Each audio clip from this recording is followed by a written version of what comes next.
Hi, good morning, everyone. Welcome to our Ask Me Any Stocks session today, happening right now. And we are talking about the US market today. If you guys can see and hear me, type a GM for good morning.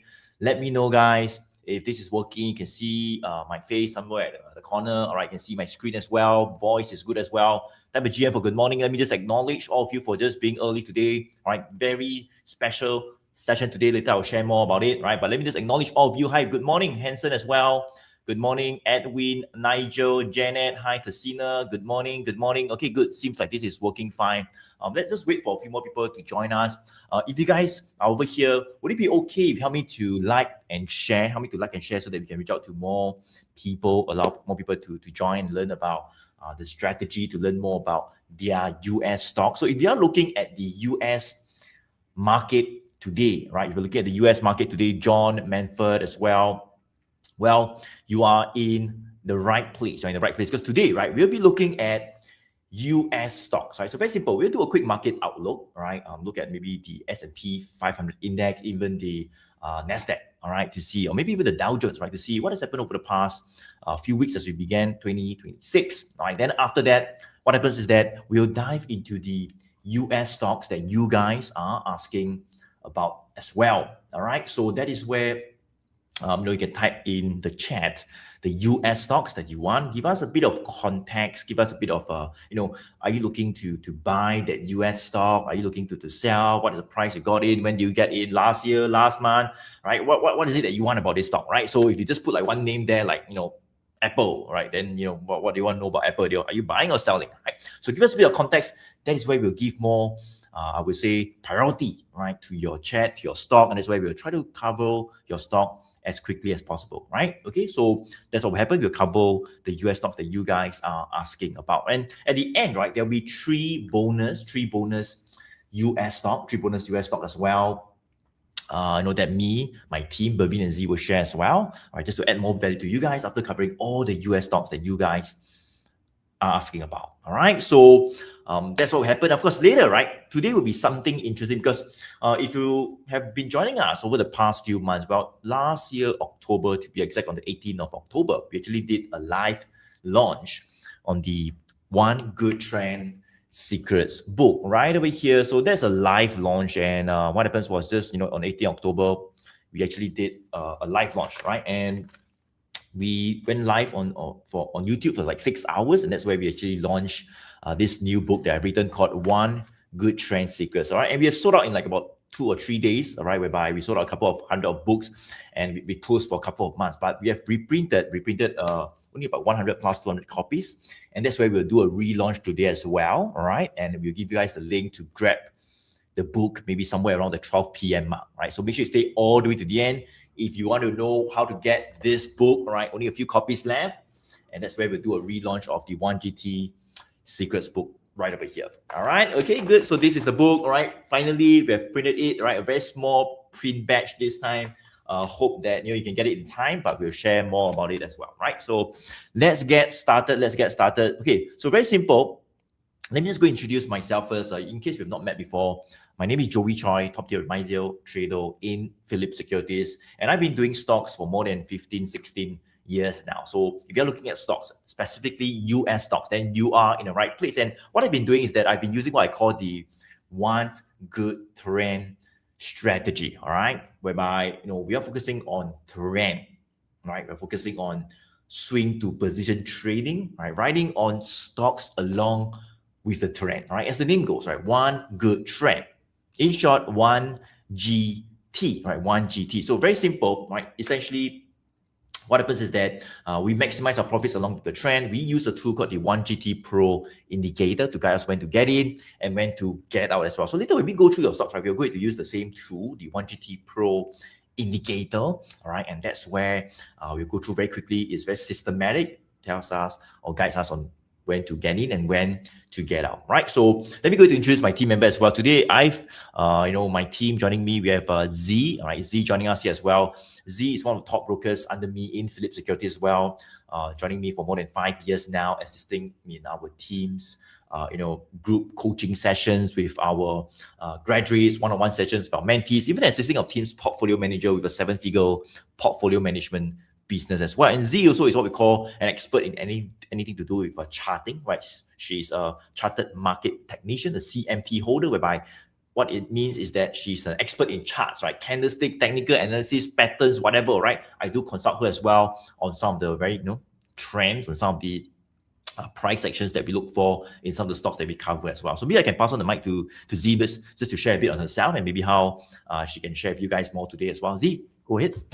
All right, thanks, Joey. Hi, everyone. My name is Z. Nice to meet you guys. If you have not joined and this is your first time, and the thing is that we have been doing this Ask Me Any Stock live show, I think, for consecutively every Friday, right? I mean, maybe except one Friday, like in December last year, but the entire year, right? Every Friday without fail, and hoping to give value and add value to you guys, right? By using, the 1GT Pro indicator to see how it can help you to remove all the noise and also make it simple for you with a click of a button to show whether the stock is, either bullish or bearish, right? Don't have to be too complicated.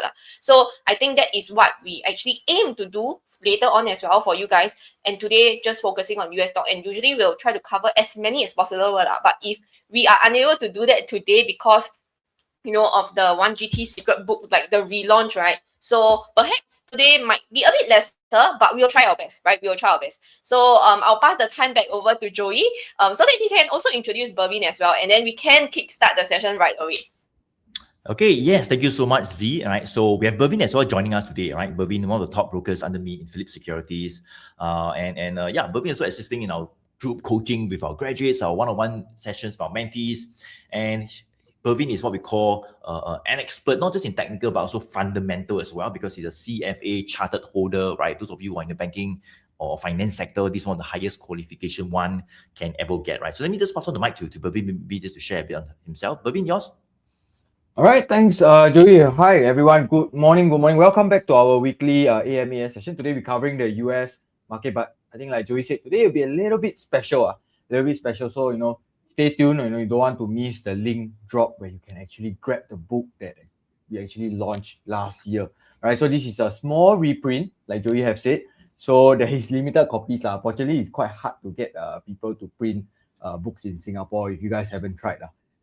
So if we haven't met, a little bit about myself is, like Joey said, I'm a chartered financial analyst. But what it means is I just like to look a lot into company-specific information versus the macro environment. All right, so I hope that I can give you guys as much value as possible through the 1GT Pro indicator. And if you want to find out a little bit more about the 1GT Pro indicator as well, the entire framework, how we actually gauge the trend, how we look at trends as well, how to pick those win stocks. I think Joey has also a webinar coming up next week that you can actually attend. It's completely free, the webinar. You don't have to pay a single cent. You just have to show up on Zoom. Okay? All right, so I'll pass the time back to Joey to actually kickstart today's session. Okay, thank you so much. Let's get started today, right? Just a quick disclaimer, whatever that's being shared today, right? And all our AMAS session is all, please do your own due diligence. It's all just for educational purposes. So they're not really asking you to buy or sell anything, right? We're just showing you guys the one good trend framework, the process, all right? And you decide on your own decisions. Sounds fair? All right, so let's get started right now, and maybe I can go to cover the markets right now. Type of M for market, guys. If you want me to cover very quickly on the markets, type of M for markets, let me know. M for markets, right? Before we talk about the markets very quickly, what has happened? What is my outlook for 2026, right? As we begin, maybe like 2 weeks into a new year. Yeah, type M for market, guys. If you want me to go through the market very quickly. All right, M. Okay, very good. So let's get started, right? Thank you so much for those of you who are engaging, typing in the chat. Hi, ABC, Jason, Sean, M as well. All right, Geneva, M as well. Okay, very good. So this is the S&P 500 index right over here. So let me just go and do a quick recap. You can see that since last year, I would say May, June, July, we saw a very, very strong recovery in the entire US market after the whole April, March sell down due to Trump introducing what we call reciprocal tariffs, right? So very strong rally, all right? And of course, there were 3 rate cuts last year as well. Potentially this year, maybe 1 or 2 in mid-March, all right, coming. And that's where it's led a very, very strong rally in terms of the technology sector. We have stocks like, Micron, NVIDIA, all pushing higher as well, leading the tech sector. Of course, over the past 2 to 3 months, where we saw a little bit of a consolidation in the market as we moved from about 6,500, right over here, to around the 7,000. It used to be like 6,950, but now I would say that the resistance is quite clearly at the 7,000 mark. So the range is like 6,005 to 7,000. It's like a 500 points range, right? And you see that we have gone slightly higher in terms of the support level. It used to be like 6,005. Support now is about 6,700, and now maybe support would be at about 6,800. So support has gone higher and higher as well. All right, right over here. Okay, and what happens is that, let me go to turn on what I call the 1GT Pro indicator, right? So I have this indicator whereby I say, right, we'll use it to analyze your stocks, and it gives us an opinion in seconds, right, on any stocks, even the markets. This is the market, right? But we can turn it on and see if there are any bullish or bearish signals, right? Let's turn it on. The very first box, you see, right, pump. There we go, right? Bullish and bearish signals coming out in seconds, right? Off it, gone, nothing, right? On it again, there we go, right? So it comes out and on, and if you see what we call like a bearish signal, like they're not so good, like so you can see like right over here somewhere in February last year in 2025, right? Well, we got not one, but we got 2 1GT bearish signal, and there we go, right? All the way down, all the way down. It's sold down due to tariffs and all that, right? But somewhere around like end of April, where we got the 1GT bullish signal, and we started to see a very strong recovery, all the way up, another bullish signal. The reversal actually continued even higher, all right? But somewhere from October to December, let's say, right, we started to see a bit of consolidation, right? Below that 6,950 or maybe even that 7,000 level right now, right? It was going up and down, up and down. We couldn't really get above that 6,950 to 7,000. But over the past 2 weeks, so I would say that the market has turned slightly more bullish, right? Even for the Singapore market, but today we're looking at US, right? Well, essentially, I think people are looking at more rate cuts this year, right? We're starting to see strength in the technology sector as well. Of course, a bit of profit taking here and there. But I think the market is starting to be a bit more bullish, all right? As we begin 2026, we got 2, not 1, but 2 new 1GT bullish signal right over here. And if you look at the trend, right? Well, the longer term trend, we look at the 100 days moving average, the red line, and the blue line. So both of them are pointing up. So longer term trend, no problem. It's been up since last year, right? In terms of the short term trend, we look at what we call the green line. So the green line, it was actually sideways in December, right? It means that short term trend is sideways, but over the past like 1-2 weeks, you can see the green line actually started to point up. Does it make sense to one? Right? So long-term trend, short-term trend, both up, both aligned. We got 2 1GT bullish signals. So it's looking definitely more bullish in 2026. Now, what is the confirmation that I'm looking for that can really lead to more upside momentum firmly, all right, in 2026? Well, that would be this key resistance level that I talk about. So all signs are all pointing up, but the thing is that we still need to get past the psychological 7,000 level right over here. This is the S&P 500 index, right? So over the past 1-2 weeks, you can see that we headed there. Sellers came back. The market took some profit. We headed down again, right? So 6,800 to 7,000. But now I think 6,900, it seems like some good support is already coming out right over there. So you can see, right, the range is getting smaller and smaller. Support is rising up from 6,005 to 6,008, from 6,008 to 6,009, right? From here to here to here, right? So support is rising up.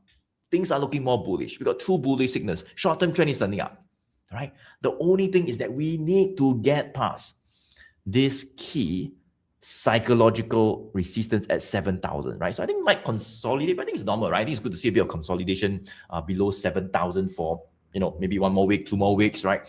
But I can tell you, if we do break the 7,000, we go to 7,020, 7,050, or 7,100, right?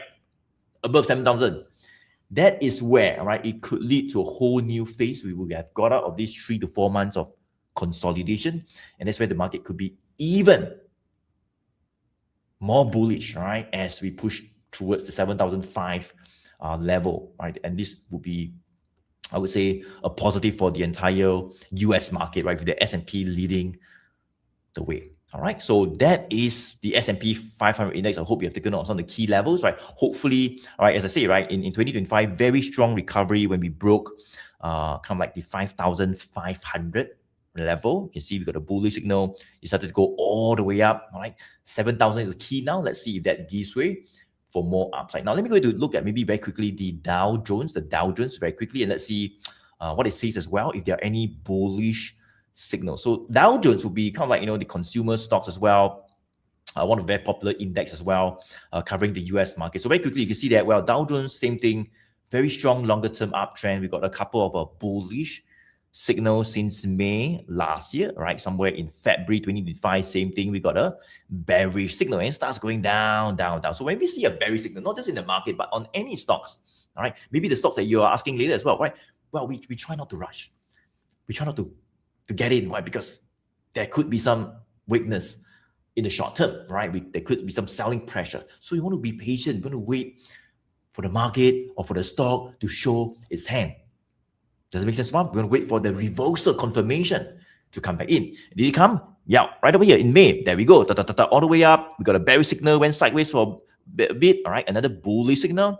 There we go again. All right, and over the past one over month was somewhere in December, early of December, right? Not just last week, in December, last month, we actually got a 1 GT bullish signal coming out. I think this was also mentioned in our YouTube videos, in our Ask Me Any Stock session as well. And you see, right, it has already started to move up. Right, in case you're still wondering, right, it's already moved up, right? The green line that was sideways, well, has started to point up as well, right? So the key here is that for the Dow Jones, would be the 50,000 level. So S&P 500 is the 7,000, right? Dow Jones is the 50,000. I think that is a very key level. You can see we are slowly approaching, right, from 47,000 last month. Now we are going to near 50,000. Normal to see a bit of profit taking. I think it's healthy as well to see a bit of a consolidation below 50 for a while. But, you know, if the 50 were to give way, that could lead to a new phase higher as well. Market could be even more bullish as we head further into 2026. All right, so that would be the Dow Jones. That would be Dow Jones. All right. Okay, so very simple, right? Let me go to look at some of the US stocks and cover the US stocks. As I said, this session, guys, is what we call the Ask Me Any Stock session. Today, we are looking at the US market, right? So go into type in the chat, guys, some of the US stocks that you like. And would it be okay, guys, if you give me some like and share as well? Hit the like and share button. There should be a icon kind of like at the bottom right. All right, hit the like and share button. That will really help out to reach out to more people on YouTube as well. So on Facebook, give us some love as well, right? And maybe we'll give you a bit of priority lah. Okay, so type in the name of the US stocks that you want in the chat. I'll do my best to just go through very quickly to pick maybe the first US stock for today, right? Okay, let me see, right? What would be the US stocks? Let me just go through very quickly. All right, and let's see. Okay, Ivan, you got the book, right? So as I say, guys, right, today AMAS session is something different because we're going to do a relaunch of the One Good Trend Secrets book, right? So this is the book whereby in October we went live on YouTube for 6 hours. We sold a few hundred copies, all right? It was like sold out within like 2 days. We did a small reprint finally. What's the new year? People asking about it, you know, when is it going to, when can I buy it? You know, are there limited copies, the kind of thing, right? So we thought let's do a small reprint. So we are doing a launch today, right today, all right? And hopefully you're able to get your copy fast as well. So later I'll share with you guys the link to grab your book if you have not yet grabbed it, all right? One Good Trend Secrets book right over here, all right? And I want to share with you guys as well, basically, in this book, right, it actually goes into detail about the entire One Good Trend framework that you see on the screen. So today I don't have time to explain, you know, the whole strategy, the whole framework, but essentially what happens is that we have this framework right over here. All these are all in the book, right? They're all in the book, right? Broken down for you.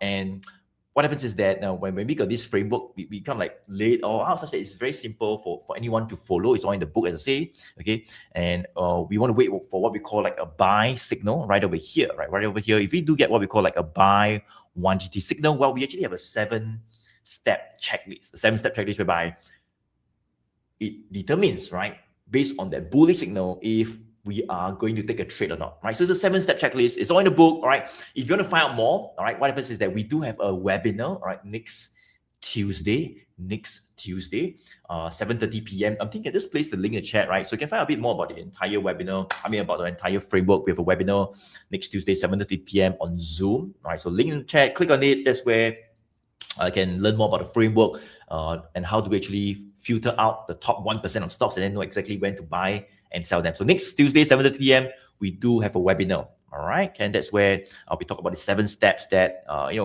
changes everything so that there's clarity. You don't have to be confused and wonder what to do, after opening all the charts, and you can follow what we call a simple, repeatable process. Okay, Okay, good. So let's go ahead right now to take a look at the very first stock for today, all right, right over here, and that would be, let me just go to pick one, right? Okay, and let me see. Okay, Jared got a book, signed copy, read it, a really good read. Thank you so much, Jared. Right, hopefully the rest will be able to get the book as well later, right? If you haven't get it yet, okay. Let me see, right? What would be the book? What would be the stock, the first stock today? Okay, let's take a look at this stock. Edwin, I hope you're over here, right? The very first stock for today, MPWR, all right? Thanks for giving me your contact. That's why I decided to pick you, because you took the effort to write quite long, huh? So you bought MPWR this week at 980. I saw the 1GT signal and a spike in volume. What is the target profit I'm looking at? MPWR, very good. So I think perhaps, Edwin, maybe you are already a graduate of mine. You have access to the 1GT Pro indicator, but let's take a look at it, right? MPWR, where is it? Monolithic Power System. Wow, never really heard of this stock before, but let's take a look at this stock, MPWR by Edwin. Okay, let's take a look at it. Okay, so this is MPWR, right? Well, not too bad, not too bad. You can see that for this stock, well, the longer term trend is up. I'll not go too far, but in 2025, we got a couple of like bearish signals actually coming out. Sorry, let me just go to show you right over here, right? In February, we got 2 1GT bearish signals, right? Same thing, we got another 2 more, and it started to sell down from 700 all the way to 500, right? So as I say, when we get bearish signal, then we don't want to buy lah. What for? You can buy when it's like going down and weak, right? We want to buy when there are signs of a reversal. And very good right over here in April, pump, bullish. Somewhere in May, pump, all right? In July, pump, another one, and there we go, right? All the way up to we get a bearish signal. That will be 83% in about 6 months. Pretty good, right? 83% in 6 months, right? And then you got a bearish signal. So 83%, you get bearish signal, then you get out first lah. Oh, don't be greedy, all right? Get out, wait for a time to come back in again when the time comes lah, right? Don't need to rush, right? So you see bearish signal, the short-term trend, the green line also turned down.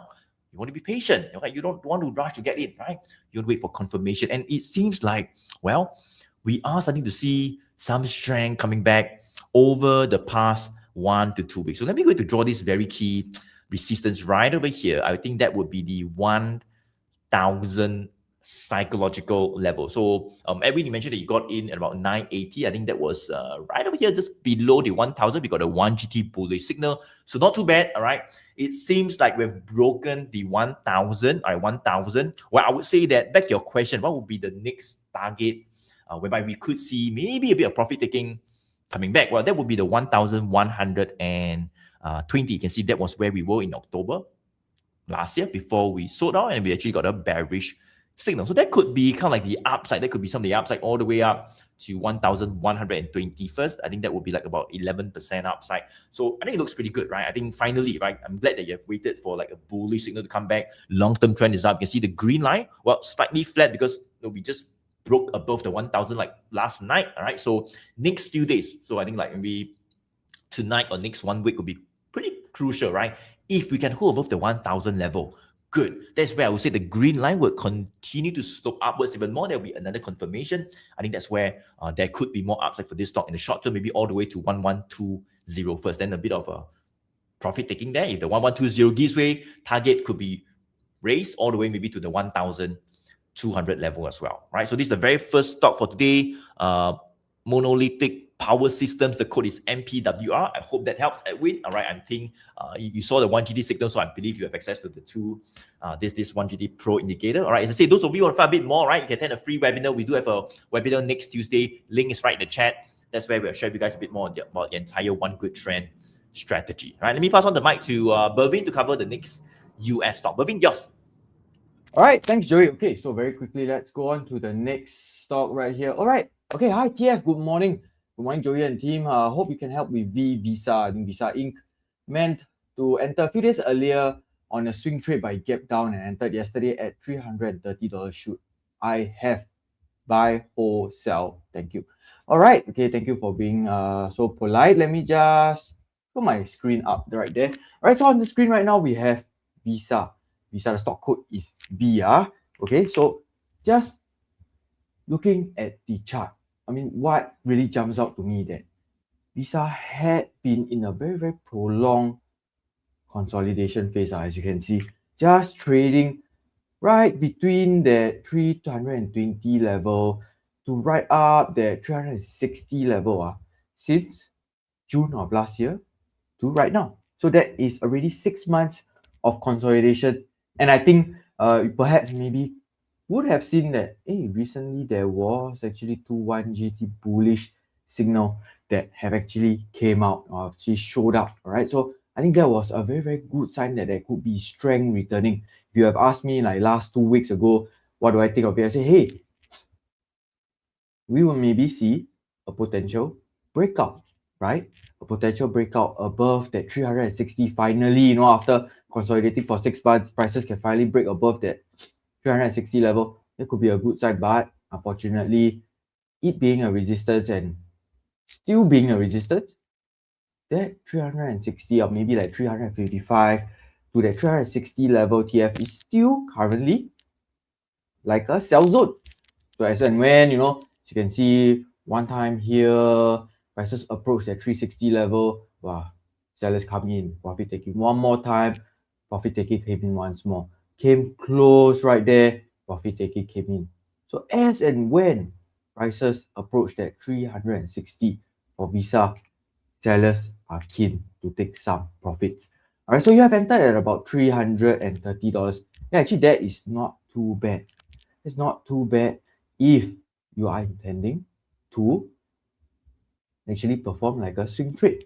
All right, but typically, I want to remember that if you see 1GT bearish signals, you do not want to buy first. Better to hold on, better to monitor first, because there's a reason why there is a 1GT bearish signal.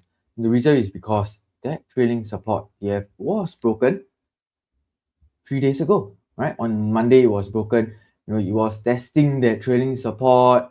Then on Tuesday, it gave way. It gave way. Prices just opened below that trailing support. So looking at that, I don't think it's an immediate buy first at that point, but you can see that there is a longer term consolidation pattern. You can take the opportunity to perform a range trade, I would say. But with your position at 330, what do you want to take note of?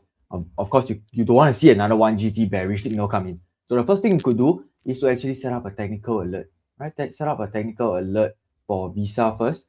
Just right there, buy or sell alert, right? Just set it up. And then if you receive any more sell signal, so apparently there's an error. All right, so if you apparently receive any more 1GT bearish signal, then I think you have to come in to look where is the chart I'm really looking at. I would say the horizontal support still remains very key at that 320 level. If that 320 level gives way, potentially that's the next 1GT bearish signal. Potentially you want to have a plan to get out 1 to 2% under the horizontal support could be good. Don't let your downside stretch any further, because in a potential consolidation pattern, prices can break up. Wow, fantastic, break up, good, but it can also break down. And if it breaks down, the next support would be towards that psychological 300 level. So it will be right back where we were in April as well. All right, okay, so you currently have a position where you just have to look after it. Don't have to immediately sell. I don't think you should be in a hurry to sell yet, but you want to see how this consolidation pattern plays out for itself. All right, so I have some alerts above that 360 level as well. A good breakout above that 360 could send prices towards that 375 high. That was in June last year. All right, TF, so hopefully that helps for Visa. I think still not too bad. Consolidation still continues right now. I think we have to look out for some signs of a potential break upwards. All right. Okay, so now I'll pass the time to Z to maybe bring you guys through the next requested stock. All right, thanks, Vervin. Okay, let me share my screen quickly over here. Okay, I hope you guys can see my screen, all right? And the stock that I'll be covering will be this stock called DLR, Digital Realty Trust by Geneva, right? Geneva, I hope you're still here. You mentioned that you had this stock for 3 years, planning to sell, but it seems like it is finally moving up. Not sure. Okay, so let's see whether this stock is moving up. Well, but holding on to 3 years, that's a pretty long time, right? Because now it's 2026. So if I were to zoom out and see 3 years back, that would be probably somewhere in 2023. So if you actually got in 2023 somewhere here, you actually got it at the low and you're definitely sitting on profits. I'm not too sure what's your average cost price, but I mean, comparing price now to 3 years ago, now price definitely way higher than 3 years ago, right? So you're definitely sitting on profits, right? Then, but the thing is that you hold for 3 years. I'm not too sure what's your plan, because by right along the way, even before you got into the stock, you should have a plan. Like, what's your target, right? What's your stop loss? So when you hit your target, right, then you should be thinking about, okay, I want to take partial profits, I want to take full profit, things like that, right? Because the thing is that after you sell, nobody say you cannot buy back again, right? So in a situation where the stock is actually going up, there also are opportunities for you to actually increase your exposure and add more onto the position, right? So I'm not too sure what maybe within the 3 years, maybe you have gotten in and out. I'm not sure, right? I'm not sure. But now you are saying that you are planning to sell, right? So okay, you said that you bought it for 130. Okay, 130. So let me see, 130 right over here. So 3 years ago at 130. Maybe somewhere here, is it in 2022? Then when you go down, you just hold. Then now you rebound back up, it's above 130. Lucky now price is 160. Okay, now price is at 160. So I will assume that your average cost price now you're telling me is about 130 . Okay, so let's take a look at this stock right now. All right, so right now, I mean, what do you guys think? What do you guys think of the trend? Like, do you think it's up, down, sideways? Maybe you guys, how many of you guys here right now? About 130 over, right? Of you guys here. Maybe you guys can help me and also Geneva out, right? What do you guys think of the trend? Is it up, down, sideways? What do you all think? What do you all think? Let me know. U for up, D for down, S for sideways. Let me know what you guys think about the trend for this stock. Okay, let's see. Gerard says up. Glenn says sideways. Okay. VS down. Emily sideways. ABC down. Okay, actually all three also have got up, sideways, down. Okay, so let's take a look deeper into this stock, right, and see what exactly is the trend at this point in time, right? Okay, maybe let me just turn off these signals first, so that it is a bit cleaner and you guys can really see the trend, right? So when we take a look at this right now, you see that, I mean, if I have to zoom out back to where Geneva has bought, right, back in 2022, 2023, of course, this period here where she actually bought and then she hold this part here from 2023 all the way to 2025, definitely up, right? We all can see all three moving averages are pointing up, right? And then subsequently, start of 2025, this is where things get a little bit not up anymore. Because why? We start to see that short-term weakness, 20 days moving average breakdown below both the longer term. And the longer term, right, starts to whipsaw up and down, and it's generally longer term is kind of like heading sideways, right? Then shorter term, of course, because we already know it's a short-term trend, right? So short-term definitely will go up and down as well. So generally, since 2025 to where we are at, it seems like based on what we are seeing from the moving averages, the trend, it is kind of like just going sideways. It's just going sideways, right? But just now, remember, I've already turned on the buy and sell signal. And these signals, I mean, of course, you guys know 1GT bullish signal is the green one. 1GT bearish signal is the red one, right?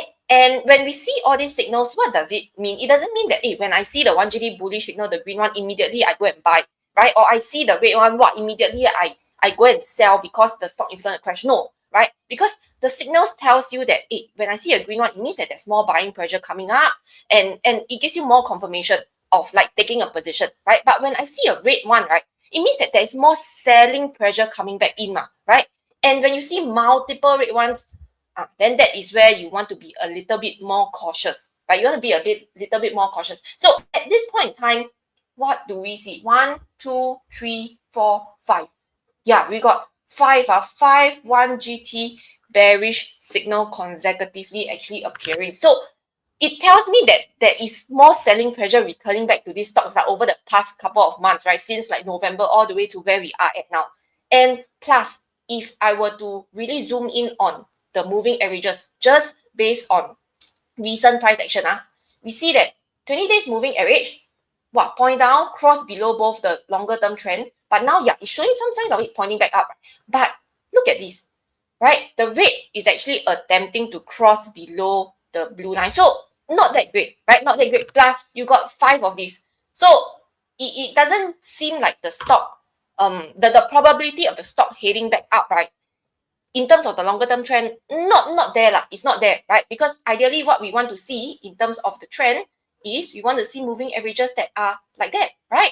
Red, green, red, then blue, all heading up. But now it is not lah. It's not, right? So if for Geneva, right, you're thinking of planning to sell, right? When you're thinking about planning to sell, of course we want to sell near where? We want to sell near resistance line. Of course, you are already sitting on profits, right? So you're already sitting on profits. The key thing is to protect your profits, not to let your profits become back to square one, right? Because you said you bought your entry price is near this 130, right? So right now we actually see 1, 2, 3, 4, 5 1 GT bearish signal coming up, but we got short-term strength, right? Not saying that we don't have short-term strength, we got short-term strength because 20 days moving average pointing up, and we know that where is the resistance? The resistance is about 180, right? You see right over here, this was where selling pressure previously came back somewhere in August, also in October and July, right? So if prices can, based on the short-term strength, prices can rebound back up to this 180, this level, I do think that it is okay to actually lock in some profits.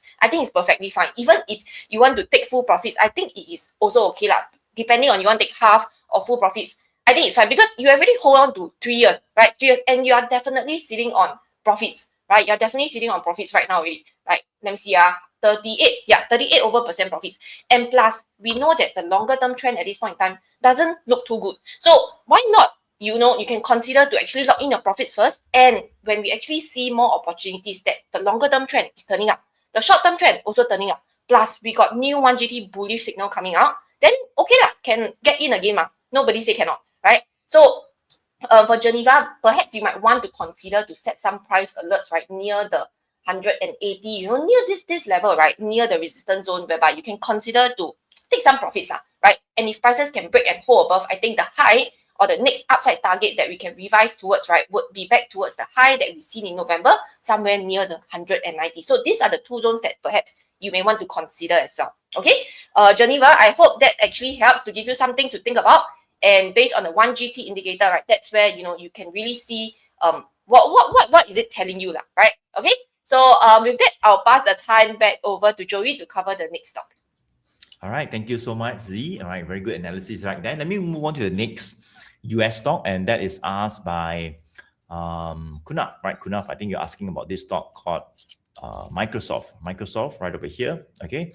Trading at about 456. So Kunaf, what you're saying is this, right? I bought Microsoft at 450 and holding. So now the price is 456. I think that was pretty much, the low over the past few days is not 450. So I assume you did not buy Microsoft like over the past 1 week because the price did not go there or past 1-2 months. You probably bought it when it was in May or June last year, when it was right over here, somewhere over here, when it was like kind of like moving up.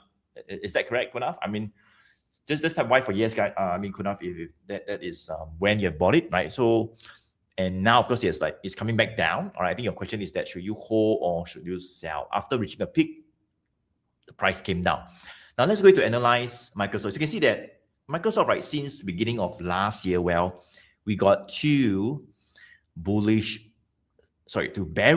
rate signals, right? And it started trading down from like 440 all the way down until 340. Okay, so we don't want to rush lah. Oh, you get bearish signal, then you can buy for what, right? You can go down, right?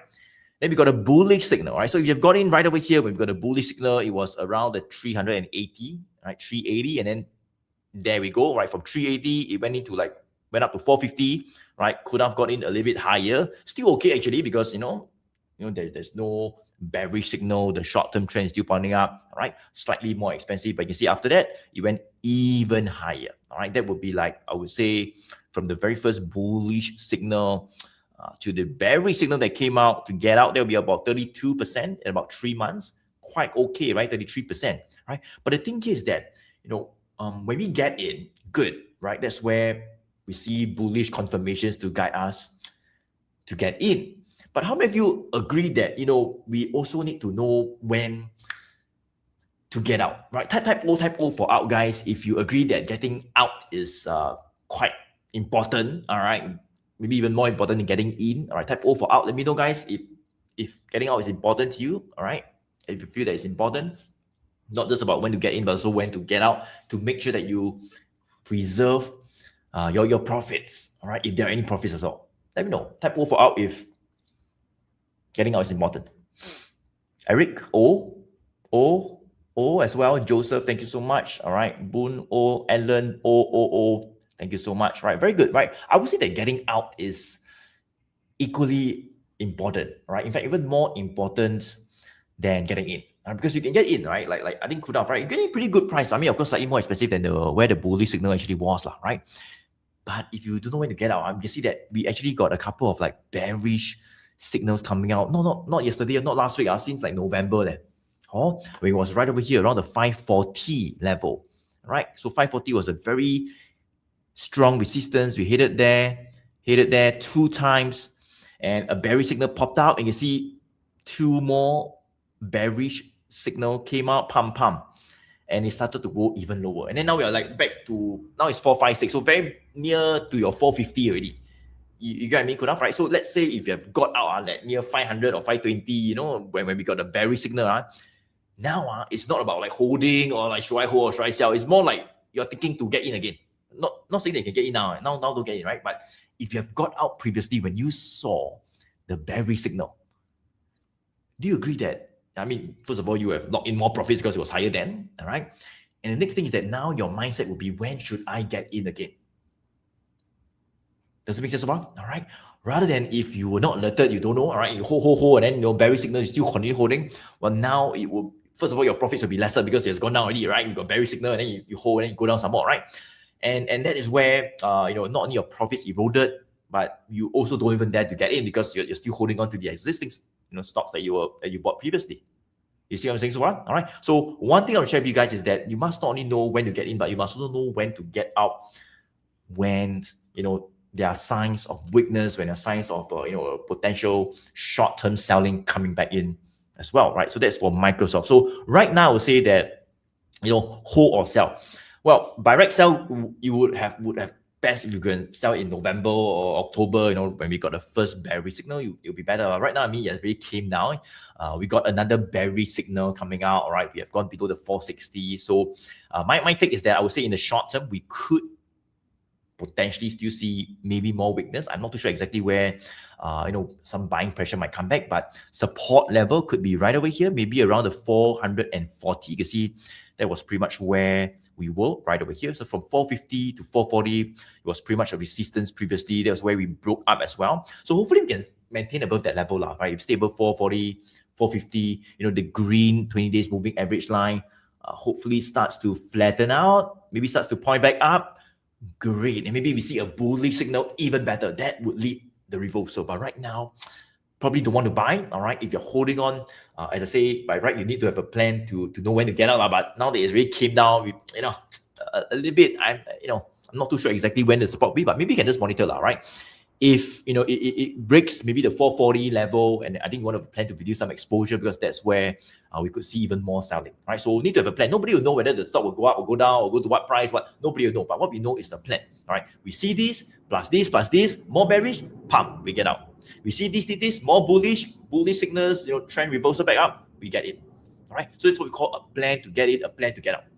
All right, we don't need to predict where the stock will go. We just need to have a plan that certain things happen, you follow. Full stop. Does it make sense, Mark? All right, and that would be for Microsoft. So hopefully the 440 to 450 holds as a support.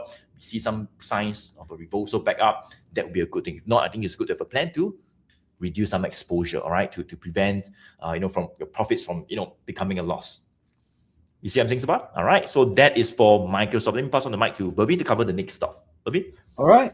Okay, thanks, Joey. Okay, so the next one, I think I saw something quite interesting here. All right, Eric, hi, good morning. So I'd like to ask about SLV. So SLV is the ETF that tracks the silver, all right, the precious metal silver. Let me just change it right. I think Yatri was also asking something like that, right? Yeah, here we go. Hi, Joey and team. Any tips to trade SLV? You bought at 65.48, but the overall lot size is quite insignificant. Any tips for me? All right, okay, so a little bit about silver. I think silver has went up quite a little bit, all right, Yatri and Eric, since the start of Q3 of 2025. You actually saw that this precious metal have started to push up a little bit, but here's the difference between silver and gold. All right, so silver is largely backed by retail traders, funds, less backed by governments and central banks. So it is a little bit more speculative in that sense, more highly correlated to stocks compared to gold. All right, so their volatility presents opportunity for traders like Yatri got in at 65.48, great, but where could prices be potentially be headed to right now? All right, so I think definitely you can see that I draw some lines on my chart as well. I would still say that 50 level is a level that is pretty much still being watched very closely, because that is the 100 days moving average currently intersecting at that $50 mark. All right, so price, as you can see, prices of silver did not really consolidate. SLV did not really consolidate before pushing higher. It just pushed higher and higher week on week. It's just been pushing higher, but it found a little bit, I would say, a little bit of a temporary support previously, right? End of last year, close to that 60 to 62 psychological level. When it pulled back, buyers actually came in once again, pushed prices higher. All right, and then starting off this week, we actually started to push new highs already. All right, new highs already. All right, so with that 73 to 74 level acting as a resistance, third support. I'm not saying it's a strong resistance. I'm just saying that was where we actually saw some sellers actually came in the day after prices tested this 74 level. All right, so Yatri, you have some positions at 65.48. I think Eric, do you have any positions, Eric? No. Okay, so any positions, haven't had any positions you'd like to enter? All right, okay, so Yatri's looking to protect profit, Eric's looking to get in. All right, so very quickly here, you can see that there's two 1GT bullish signal that is still present. So, I mean, the 1GT Pro indicator, 1GT light indicator, both works on any asset class as long as it's on TradingView. Right? So you still can see the 1GT Pro indicator or the 1GT signals here as well. Let me just start off very quickly that trailing support. The trailing support right now, Yatri, especially for yourself, you want to take note that it is around that $70 psychological level. All right, very close to that 20 days moving average. And what does the trend look like right now? The trend still looks good, right? That 100 days moving average pointing up, 200 pointing up, 20 days also pointing up. Right, so there's a confluence of factors. The short-term trend is still aligned with the longer-term trend.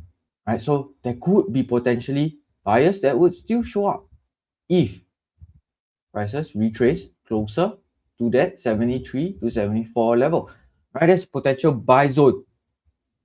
Right, very similar to what had happened end of last year as well. As we approach a support, be it a temporary support, we could see bargain hunting come in once again. All right, so I think, Eric, this could be potentially where you would like to position yourself for an entry.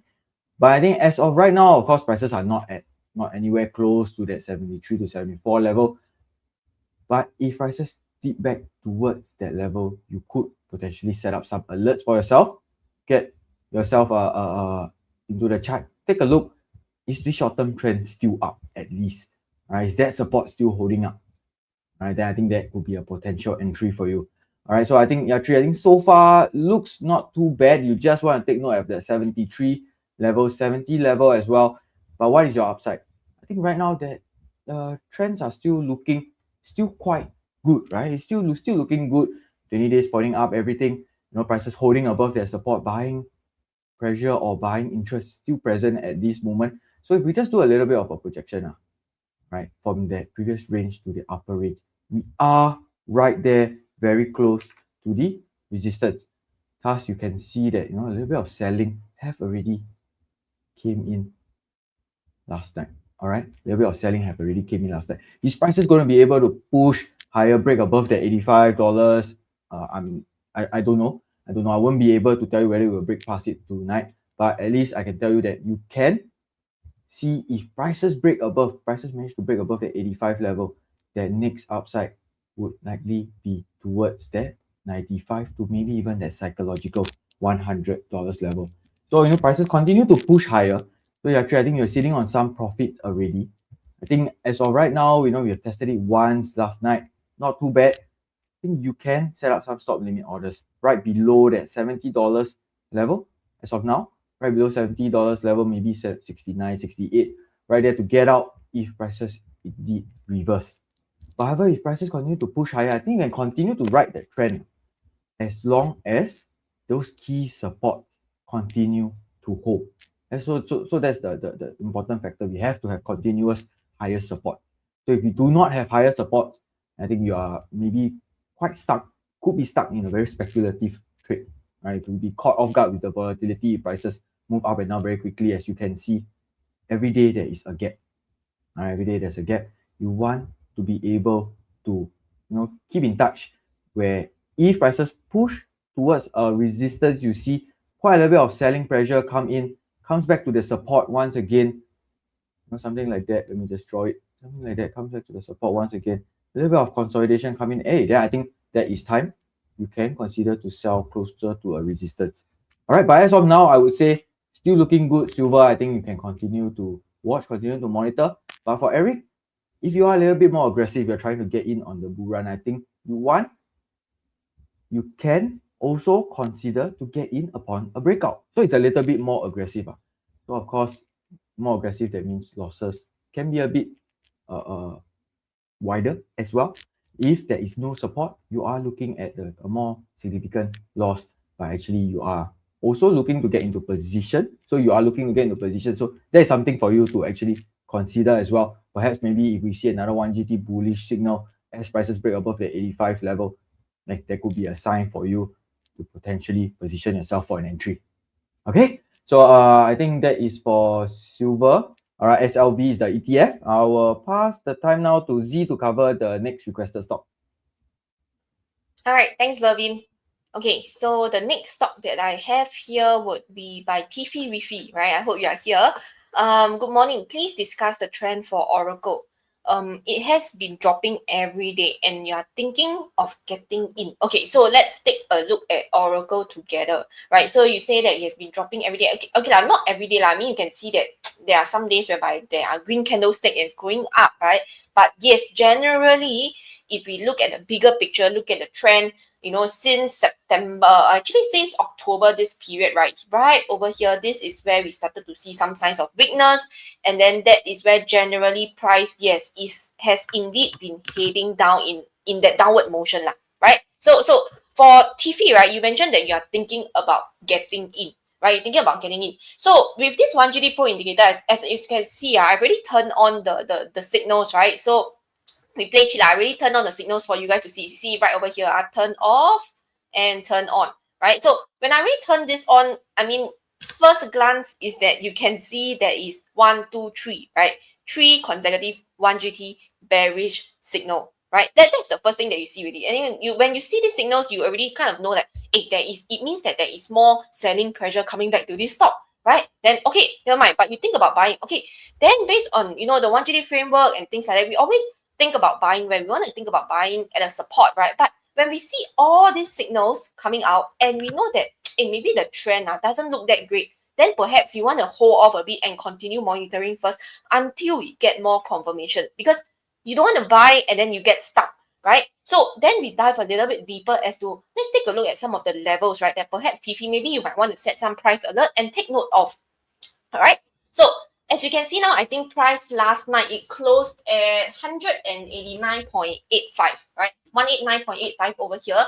And it seems to me that, you know, it is kind of testing this level, right? You can see that I've really drawn this $200 level here, right? And this $200 level, I would say that is one of the psychological resistance that you want to monitor, because back in, you know, right over here, end of 2024, start of 2025, it was testing this 200 level as what we call resistance, right? And only somewhere in June, right over here in 2025, that was when, you know, I think because of the earnings as well, like it came out, we got 1 GT bullish signal, price broke above this 200 and holding it as a support, right? And since then, June all the way to December here, it was holding as a support. I mean, here it started to test already, tested, broke below it for, I think, 1 or 2 days, right? A couple of days. And then buyers came in to step in, rebounded. But then unfortunately, right, it came back down again. And now for the past month, it has been kind of like trading below this $200 psychological level.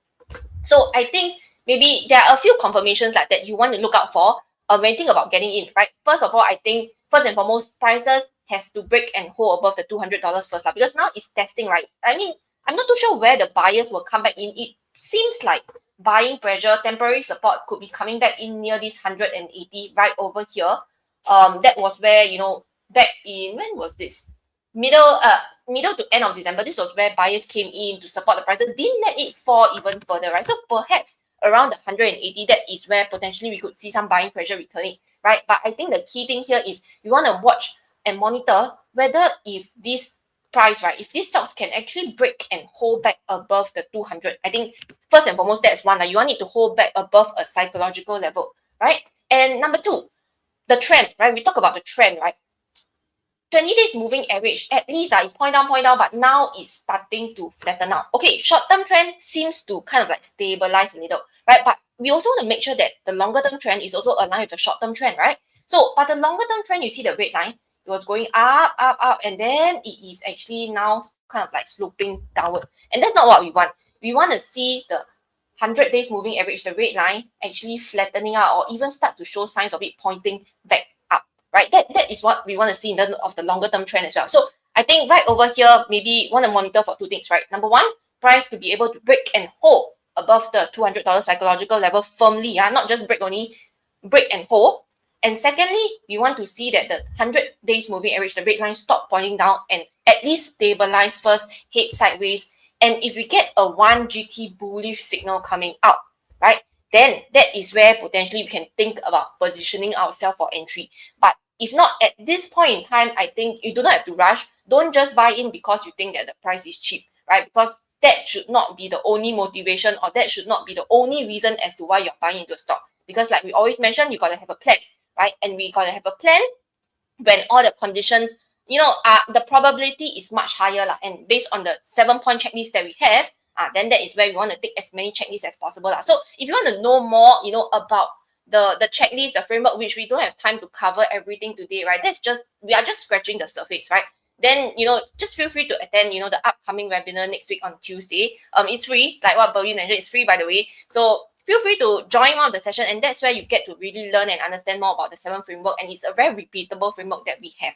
Okay, so for TIFI, like I mentioned, take note of some of the confirmations that we want to see, and also some of the levels, especially the $200 level, and the resistance. As you can see here, I've drawn at around 260, whereby this is where we may start to see selling pressure returning. If prices were to head back to that level, profit taking could potentially happen, and you can use this level to help you to formulate a trading plan. Okay, for TIFI, I hope that helps. That is for Oracle. I will pass the time back over to Joey to cover the next stock. All right, thank you so much, Z. All right, very good. Now let's move on to the next one, and that will be this company called IonQ.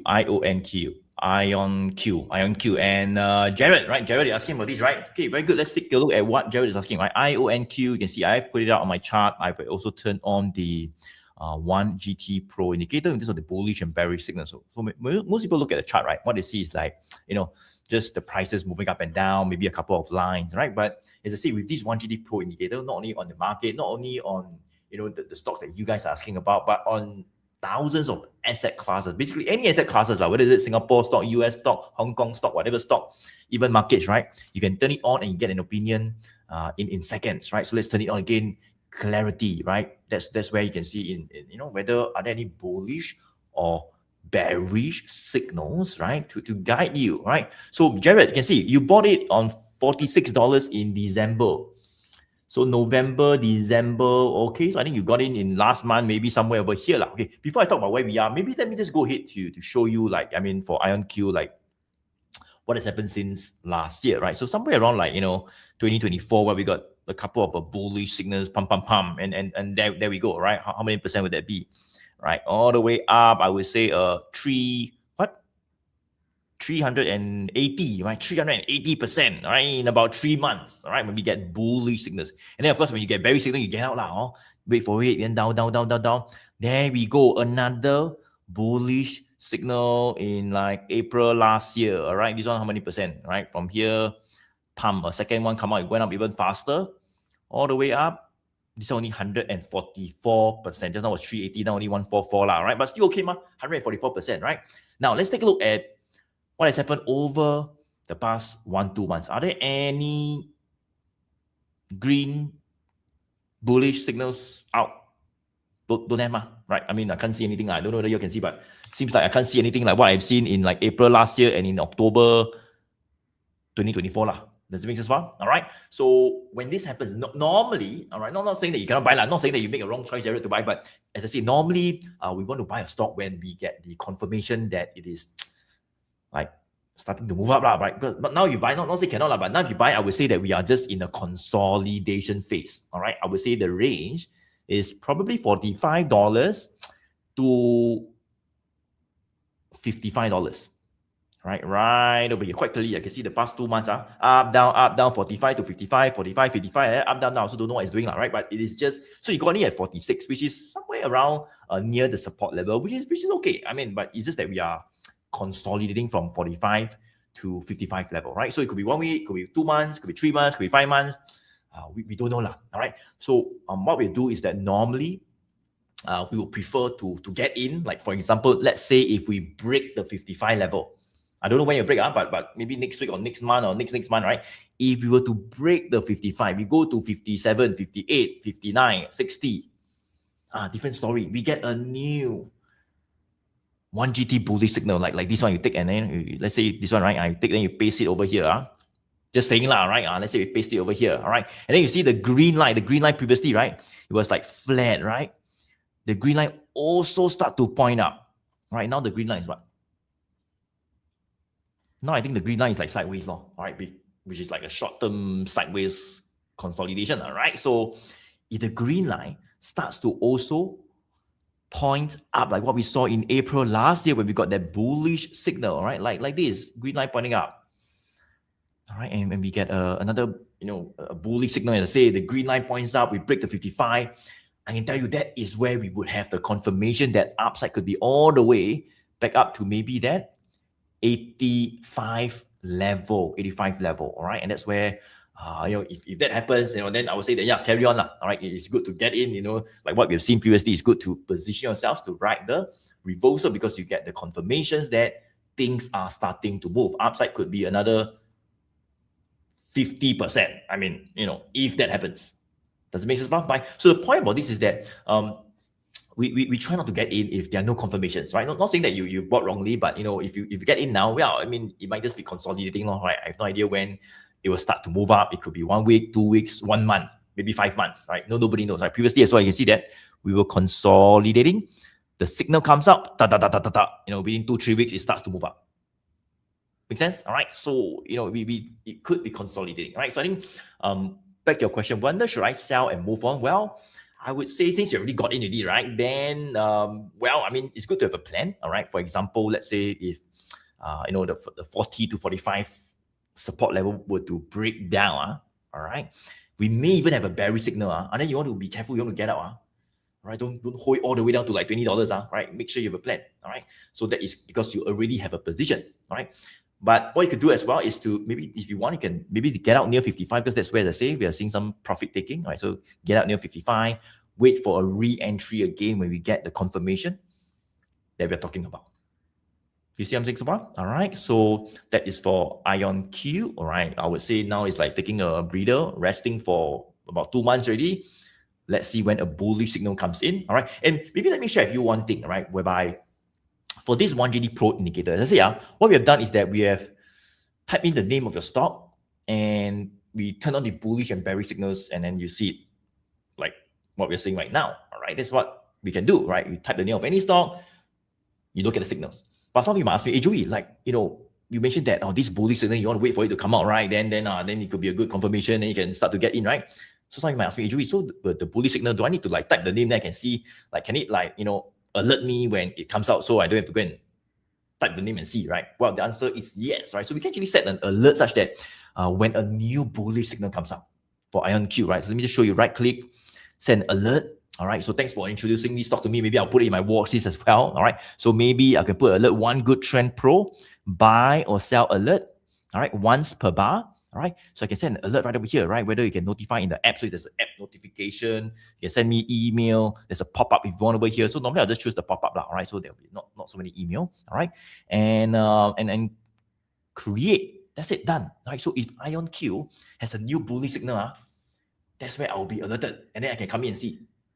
That's the basis one. All right. So that's how we keep things more systematic. We don't like open this chart every day and see whether the signal come out. By then, we'll miss out on other opportunities, right? When it comes out, we get alerted, then we take a look at it. That's the basis one. All right. So that's for IonQ. I hope that helps, Jared. Let me pass on the mic to Bervin to cover the next requested stock. Bervin? All right. Thanks, Joey. Okay, so let's move on. Let's go. Okay, Gary. Hi. Good morning, Gary. So Meta can discuss if good to get in at 620 or below. All right. Definitely. Let's go. All right. So Meta platform stock code META. Okay, I think Meta is one of those stocks that I think a lot of people are also asking us, is it time to get in already? Prices fallen from like close to the 800 level. Now is very good, 20% off at the 600 level. What's the plan? All right, should we get in now? I would say that fall, right? All right, that drop was after there was 3 1GT bearish signal that came out. 1, 2, 3 in the span of a few days. Prices then dropped very, very quickly. All right, that was due to their earnings. During their earnings, they reported that they have to take a huge tax hit as well. So not too good. But I think sometime in November, late of November, prices have actually recovered a little bit. All right, tried to recover a little bit of 1GT bullish signal came in, cancelling out the previous 3 1GT bearish signals, but tested the $700 level. Pretty much sellers just took control, push prices all the way down again. Was holding above that 640 level. All right, Gary was holding above that 640 level throughout the end of last year, and then most recently it broke. The 640 level broke. Wasn't able to hold up. Buyers not able to take control, not defending that level. It broke, and right now the immediate support would be around that 580 to about that 600 level. All right, so if you're looking to get in, I think we have to take note of some signs first. All right, we got that 100 days moving average pointing down, that 200 days moving average no longer pointing up already. Now it's just moving sideways a little bit. All right, it's a sign that prices are weakening in the longer term. All right, so weakening is still there. The sellers are still present so far. 20 days moving average previously showing a little bit of relief, but then after that subsequently just turn back down again after the 640 level give way. All right, so there's a lot of mixed signals. Yes, it looks like a great discount. I will agree with you. Yeah, it looks like a great discount, but I think you have to be very logical. If the trend doesn't look good, then I think you can just sit back first and just watch where prices are headed to. You want to make sure that key supports are being able to hold up. Like previously, that previous 640 level is able to hold up. Right now, we want to make sure that that 580 to 600 level is able to hold up. And then that's when you will start to see a little bit more relief in the 100 days moving average for sure. to move a little bit sideways above that 200 days moving average, that 20 days moving average start to flatten out and hopefully point up if prices are able to rebound from that $600 level to recapture that 640 level. All right, so I think right now this could be a zone that maybe some buyers are looking to get in. But if it's broken, right, if that level 600 level is broken, wouldn't you agree that the next downside would be quite far away? All right, the downside risk is quite significant towards that $480 level. All right, so just think about it a little bit. Right now, you are met with an immediate resistance towards 640, right? But you are met with the immediate downside at from 620 all the way down to 480. Right? So definitely the reward doesn't justify the potential risk if the 600 level gives way. So we want to be a little bit more careful in this sense. Of course, we want to see a little bit of a recovery. If prices push up, break above that 640 level a little bit, maybe that's when you can nibble on a little bit of positions. Nibble, I say nibble, not don't go full all in. Nibble on a little bit of positions when that 20 days moving average pointing up, that 100 days moving average starts to flatten out. I think that would be a much better position. Although you're buying a little bit more expensive, you could be in a much better position. All right, Gary. So I think hopefully that for Meta. Pass the time now to Z to cover the next stock for you guys. All right, thanks, Bervin. Okay, so let's move on to the next stock over here. And let me share my screen. And that would be from Vena, right? Vena is asking, I appreciate if you could help evaluate Gilead, GILED, bought at $81 and Palantir bought at 20. Please advise if I could still hold. Okay, so maybe perhaps I'll just cover the first one, which is the Gilead Sciences. All right. So you mentioned that Gilead you bought at what price? USD 81. Oh, wow. Okay, 81 would be here, right? Here, around 81 here, and price as of yesterday closed at 121. Oh, you're sitting on 50% profits. Nice. Okay, so I think, yeah, it's very valid for you to ask the question to see whether should you still hold, can you put that 50% to even higher 60, 70, 80%, right? Or whether should you already take profits, right? So let's take a look at Gilead Sciences right now, right? So for Gilead Sciences, yesterday closed at 121, right? And in terms of Gilead Sciences trend, right, I don't think there isn't much to say about the longer term trend. Definitely you all can see, right, the red line here and the blue line here, both are actually heading up. Longer term trend, no issue. Definitely still looking good, right?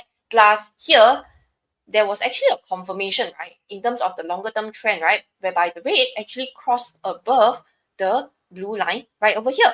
Right, and you see you bought at 81, right? I'm not sure is it this period of the 81. If you did, I think that's a very good entry. Why? Because this is, at this point in time, it seems like a potential uptrend reversal, right? And you take upon a breakout, we got a 1 GD bullish signal, longer term trend crossover, short term trend is pointing up. I think if you have really got in here around 81, it's a very, very good entry, right? So then longer term trend, back to this, no issues, right? Short term trend, I mean, of course, it goes up and down during the entire period that you're holding, right? But right now, what is actually happening, right? So if I were to zoom in and let's take a look, all right? So if I were to zoom in, you can see that the short term trend, it kind of seemed to maybe start to flatten out, right? Like right over here, start to flatten out a little bit. But longer term trend, still okay lah. It is still sloping up in that direction, right? Short term trend, kind of flattening out. So potentially what we could see will be maybe a sideways, right? A short-term sideways before maybe breaking out. Why? Because maybe the longer term trend is still intact, right? So I'm not too sure if it will break out, but longer term trend is still intact. It's just that short term, we are seeing some sideways consolidation, right? And we talk about consolidation, we know that when we say the word consolidation, definitely there has to be some support and there has to be some resistance, right? So based on this right now, you can see that the resistance very clearly, right, is somewhere near this $128, right? This was where we started to see profit taking actually returning, in November, this period. And again, once again here, somewhere in December, right? So near this 128, is it okay to take some profits? I think it's perfectly fine, right? Nothing wrong to take profits near the resistance, like to lock in your profits, right? Because like I mentioned earlier on right at the start, you sell already, nobody said you cannot buy back. You can still buy back, right? So resistance near 128, right? And support, where is the support at? So support, right, you can see I've drawn somewhere close to this, like 115, 116, this level right over here, right? Previously, I can see that it was actually tested as a resistance. Break above it, for, a couple of 1 week, I think about 1 week, right? Unable to hold, came back down as a resistance again, eventually broke above, tested it as a support, and still holding above this 115, 116 zone right now. So I would say that this would be one of the support that definitely I think you can actually monitor and set some price alert right near this zone, right? Near this zone as well. If you are thinking of like about accumulating more position, right? Because the thing is that when we think about buying, you want to buy near a support, right? So this is a support and this is the resistance that we have established, right? So based on your situation right now, you mentioned that you are still holding, right?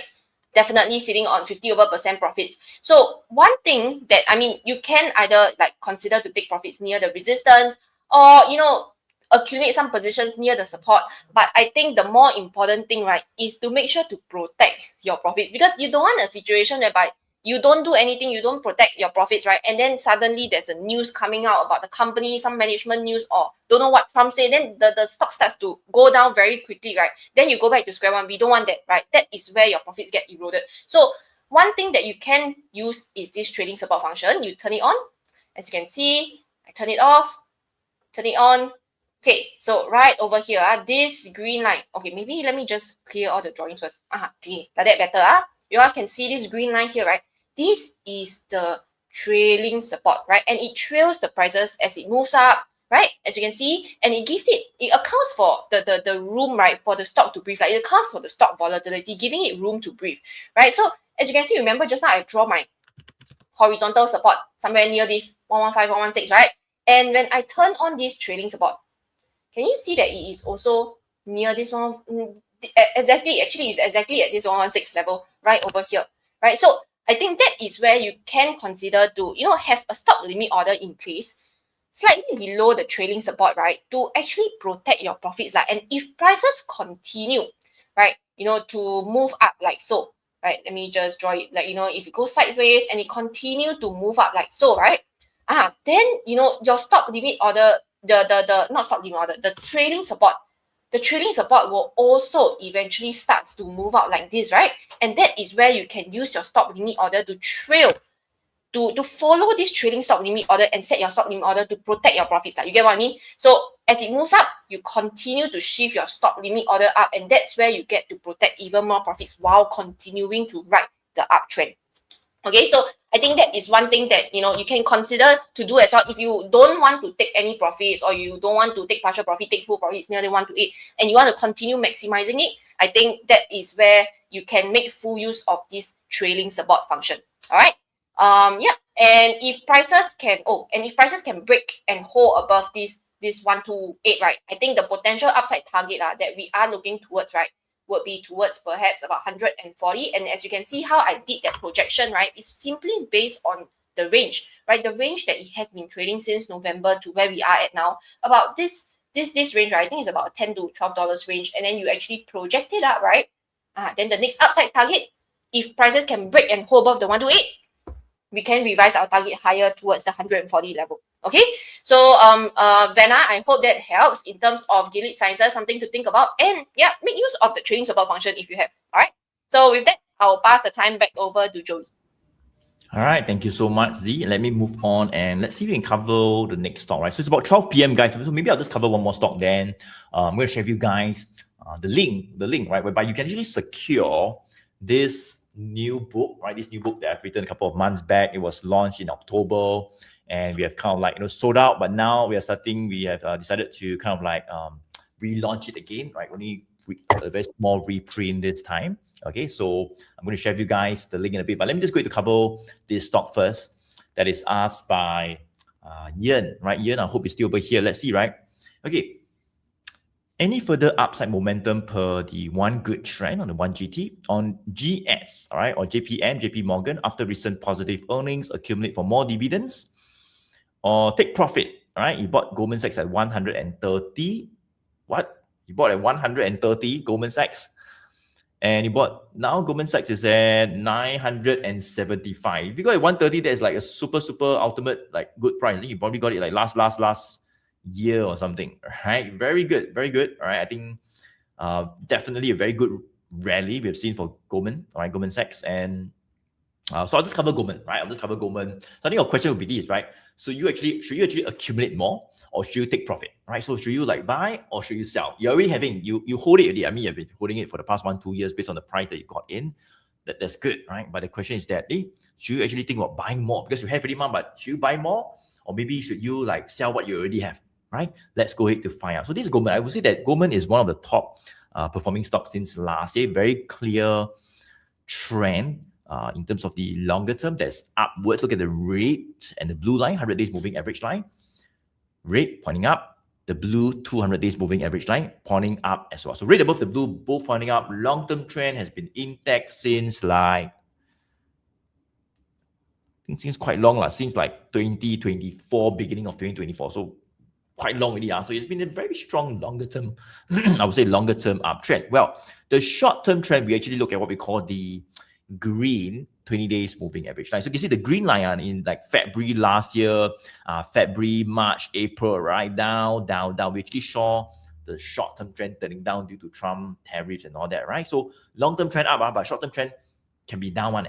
Does it make sense? Right? So we want to wait for, for any entry, we want to wait for both of them to be up, right? Not one up, one down, however, they're both up, even better. That's where we have a higher winning probability. That's why we have more confirmations, especially if you are buying, all right, in terms of the upwards direction, right? So you can see right now, not only is the longer term trend up, while the short term trend, the green line, obviously it is still pointing up lah. Or I mean, you ask me in October, I would say maybe sideways lah. But right now, since December, it started to point up. So very good, right? Now, let's go to get another opinion from the One Good Trend Pro indicator, whereby are there any bullish or maybe even bearish signals, right, for Goldman Sachs, right? GS over the past 1 over year. Let's turn it on.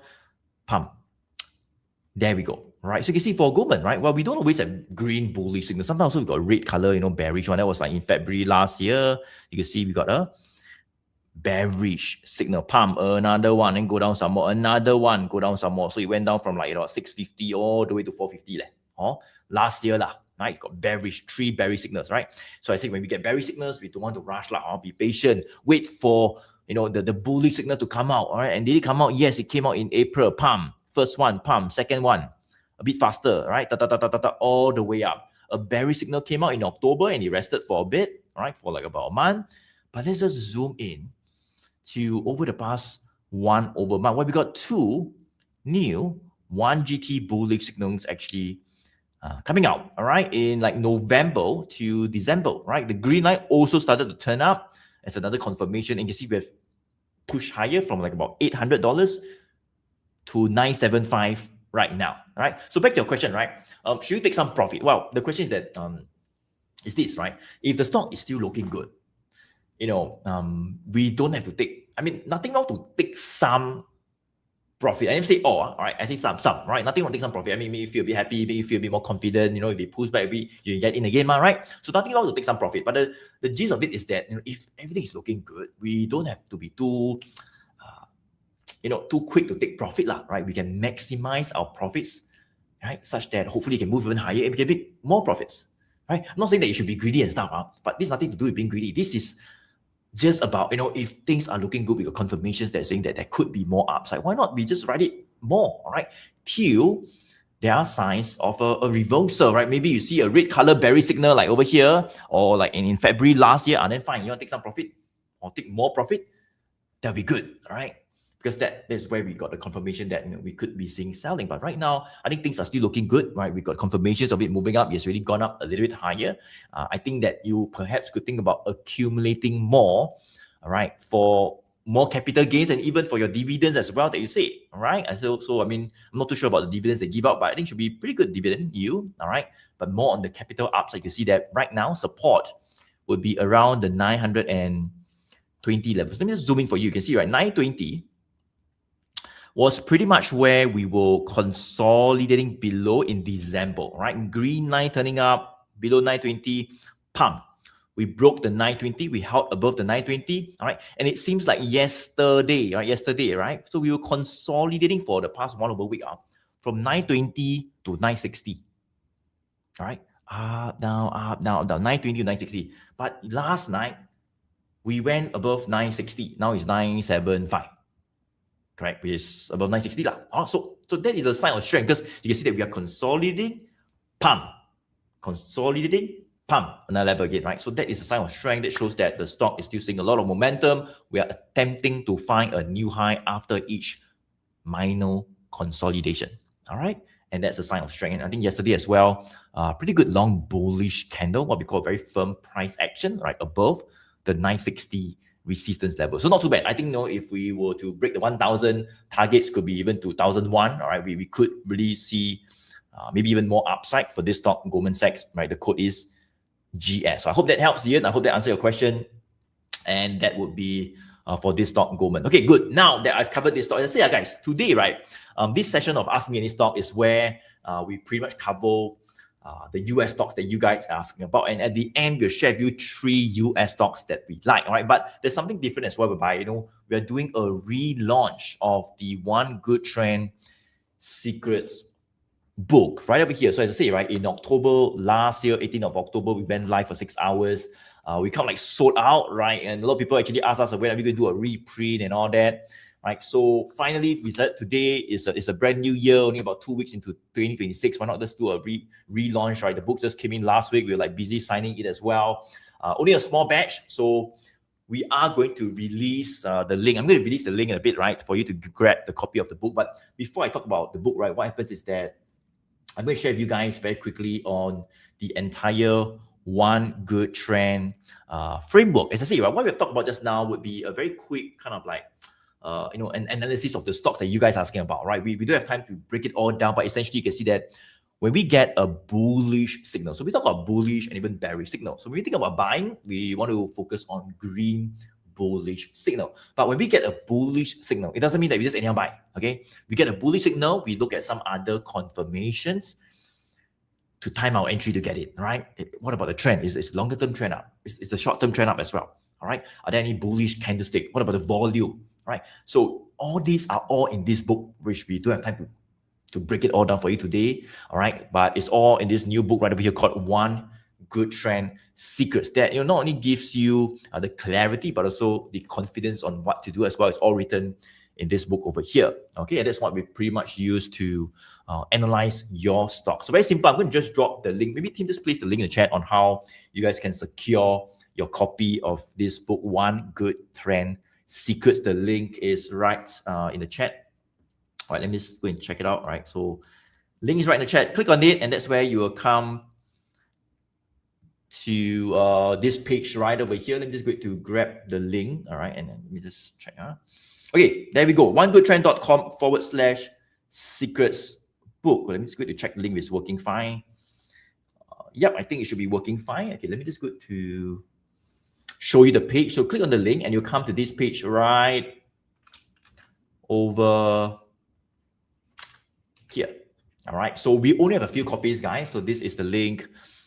That is pretty much the page you come to, right? New free book reviews the simple overlooked secret to grow any stock portfolio with just one good trend. So this is a page right over here. There's a video. Check it out. But essentially in this page, you're good to secure your copy of the book. So very simple, right? Well, the book is free, right? I just need your help to just help me to cover the small printing and postage costs, okay? And you can pretty much get the book for free, all right? And actually what you get also is more than $7,000 worth. Right over here, let me just show you, right over here, right? More than $7,000 worth of bonuses right over here, right? So get a copy today free. Just cover printing and postage for the book. You get $7,000 worth of bonuses, right? Just for getting the book as well. So link is right in the chat. Link is right in chat. I hope you guys got the link already, right? So I think that is pretty much right what we promised, right? In today's AMAS stock, because people have been asking us, so we thought, why not just do a quick relaunch since we have a couple of books printed. So go to grab your copy if you have not yet have the book. Link is right in the chat. You come to this page. Truly limited time offer, right? Claim your free copy before they are gone. The page is right there. Okay. If you're in Singapore, you'll only be in Singapore $19.95. If you're international, you'll be $29.95. Just to help us to cover the small printing and postage costs. We don't really earn anything from the book, right? Right? Okay. So that is the link in chat. Go to the page. Check it out. Right over here, onegoodtrend.com/secrets-book. All right. The link is right in the chat. Okay, very good. So now let me go to continue. Continue the AMES session. Let me pass on the mic to Bervin to cover the next US stock. All right, Bervin, yours. All right, thanks, Joey. Okay, so Joey just released the book. Just to get you guys know, the Joey is releasing the link earlier to you guys, as compared to the rest of the people. They will receive it in about 10 minutes via email. All right, so if you want, you can go ahead to grab the copy of the free book. Otherwise, just stay here with us. Okay, here we go. Tyler, hi Tyler. Wow, it's been a while, Tyler.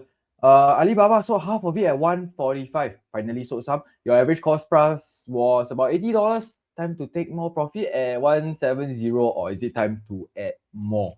Great. Finally, good to hear that you took some profit. Is it because probably you saw some 1GT bearish signals come in, so you wanted to just sell first, or what? But do you want to add more? All right, so you saw half of it, you still have half of it. Do you intend to ride the uptrend again? All right, let's see. For Alibaba, I think since September of last year, we have what we call lower highs forming. All right, and this lower high pattern was broken this week. All right, so that's a good sign. That's a sign of a renewed strength coming out of the downtrend, the nearer term selling pressure. I think Alibaba have seen some strength in the last week or so. All right, so we are currently now right above, right above the 170 resistance, right above our 170.93 we ended yesterday. Bervin, I think your screen, Bervin. Oh, wait, okay, so sorry there. Okay, so I think Tyler, okay, let's see okay, so we are, I think my screen should be up now, but okay, so let me just restart there a little bit. Okay, so we actually have Alibaba coming out of a lower high pattern from previously from September, right? Finally managed to break out of this pattern, and prices are holding after yesterday's close of 170.93 above the 170 support, right? Resistance turn support right now. Great. We also have a new fresh 1GT bullish signal. 1GT bullish signal that is currently still playing out. 20 days moving average, nearer term strength, renewed strength, definitely showing up in that 20 days moving average as well. It has currently pointed up. Although still under that 100 days moving average, but it's still looking good, right? The price action still looking good as long as that 170 support is able to hold.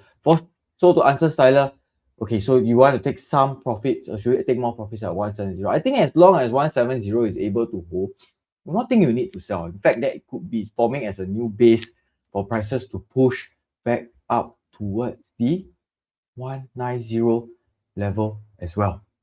Right, that could be forming as a new base. So you do not want to sell closer to a support. In fact, you want to sell closer to a resistance. So when would you want to take profit then? I would say there's been nothing wrong if prices hit higher back towards that 190 level again. That's when you can take some profit. And if you want to, maybe add on to some positions you think of getting back in, as long as the 170 level is able to hold, great. I think there could be renewed. It's a renewed phase in that longer term uptrend, because as you can notice, that 100 days and 200 days moving average had continued to point up even during that 3 months sell down. All right, so what do you do if that 170 level is broken? I think that's when potentially the remaining half of a position, maybe that's when you want to secure some profits. But at what level do you want to sell? I think just under that trading support. So right around that 145 level. Again, I think that would be 145, 144, 143. I think that could be a good level to release the remaining of position if this renewed strength doesn't hold up and selling pressure comes back in again. Maybe I think that is still not too bad. You still have locked in about $65 per share profit. Still pretty good, all right? Or if prices head back to the 190 level, potentially can sell a little bit more. So I'm not too sure when you say you sell half, how much is it left? If there's still plenty of shares, then maybe you can sell maybe about 1/3 of the remaining position, leave the remaining of the position to continue to ride that uptrend. All right, hopefully that helps Styler for Alibaba. Pass the time now to Z to cover the next stock for you guys. All right, thanks, Mervin. Okay, so let's move on to the next stock, and that would be this stock called ServiceNow, right? So I think there's two of you, right? John and Elias, right? I think both of you are asking about ServiceNow. So John is asking, ServiceNow keeps dropping. Where is the support? And then Elias is, what's your opinion about ServiceNow keeps dropping after the stock split? So, but I don't know whether what for both of you guys, right? In terms of, are you already holding on to a stock, or you're thinking about buying? But of course, I hope that you don't say that you're thinking about buying, right? Why? Let's take a look at this stock. Okay, so as you can see over here, I think these are some of the lines that we already drawn previously, right? Because I believe like a couple months back, there were people that were asking us during our Ask Me Any Stock live session as well about ServiceNow. So that is what I've circled, right? There was, at that point in time, there was a 1G bearish signal. And then, like I've mentioned, this level, right, 170 back then, it is a support, right? And if this support is broken, we may see more downside, right? Which is what actually happened, right? When price actually really break below the support, that is where we see, it really starts to plunge. But of course, like you mentioned, right? I think Elias mentioned that there is a stock split, right? So the thing is that sometimes stock split, right, we cannot assume that, just because the stock is very expensive, after it split, confirm the price will go up because it's cheaper and people want to buy the stock. We cannot assume that, because as you can see over here, even after the stock split, price continue to dip even lower, right? So let's take a look at some of the levels, right? And perhaps for Elias and John, right, maybe you guys are thinking about, entering, what are some of the things that you should take note of first, and also where are some of the levels that perhaps you want to monitor, draw some lines on your chart, and also set some price alert. All right. So for ServiceNow right now, I mean, of course, why I mentioned that I hope you guys are not thinking about buying. Number one is definitely because of the trend, right? Just look at this moving averages. All the moving averages, right, are actually pointing down, right? They are pointing down. Blue above the red, above the green, which is totally opposite of what we want, which is green, red, then blue. Now it's totally the opposite, and all three are pointing down. Plus, we also get a 1GT bearish signal coming out again, right? And I've also mentioned that it broken below this 170, right? But look at this. It has also broken below the support, right? 135, right? Over here, this was where previously buyers came in to support the prices back in, April 2025, right? But then, very recently, I think 2 days back, prices broke below this support level. And what does it tell you? It tells you that the buyers are no longer there to support the prices, and the bears are taking control, right? So that gives you a sign that, everything adding up, the trend, the signals, breaking of support, you should not be thinking about buying, right? We don't want to buy when the stock is actually going down, because when you buy now and you think that it's cheap, can it go even cheaper? It can, right? It can go even cheaper. Nobody say that the stock cannot go even cheaper, right? So if you're thinking about buying, I think this is not a stock that you want to buy yet, right? There's so many other stocks out there. We want to look for something that is uptrending rather than is downtrending, all right?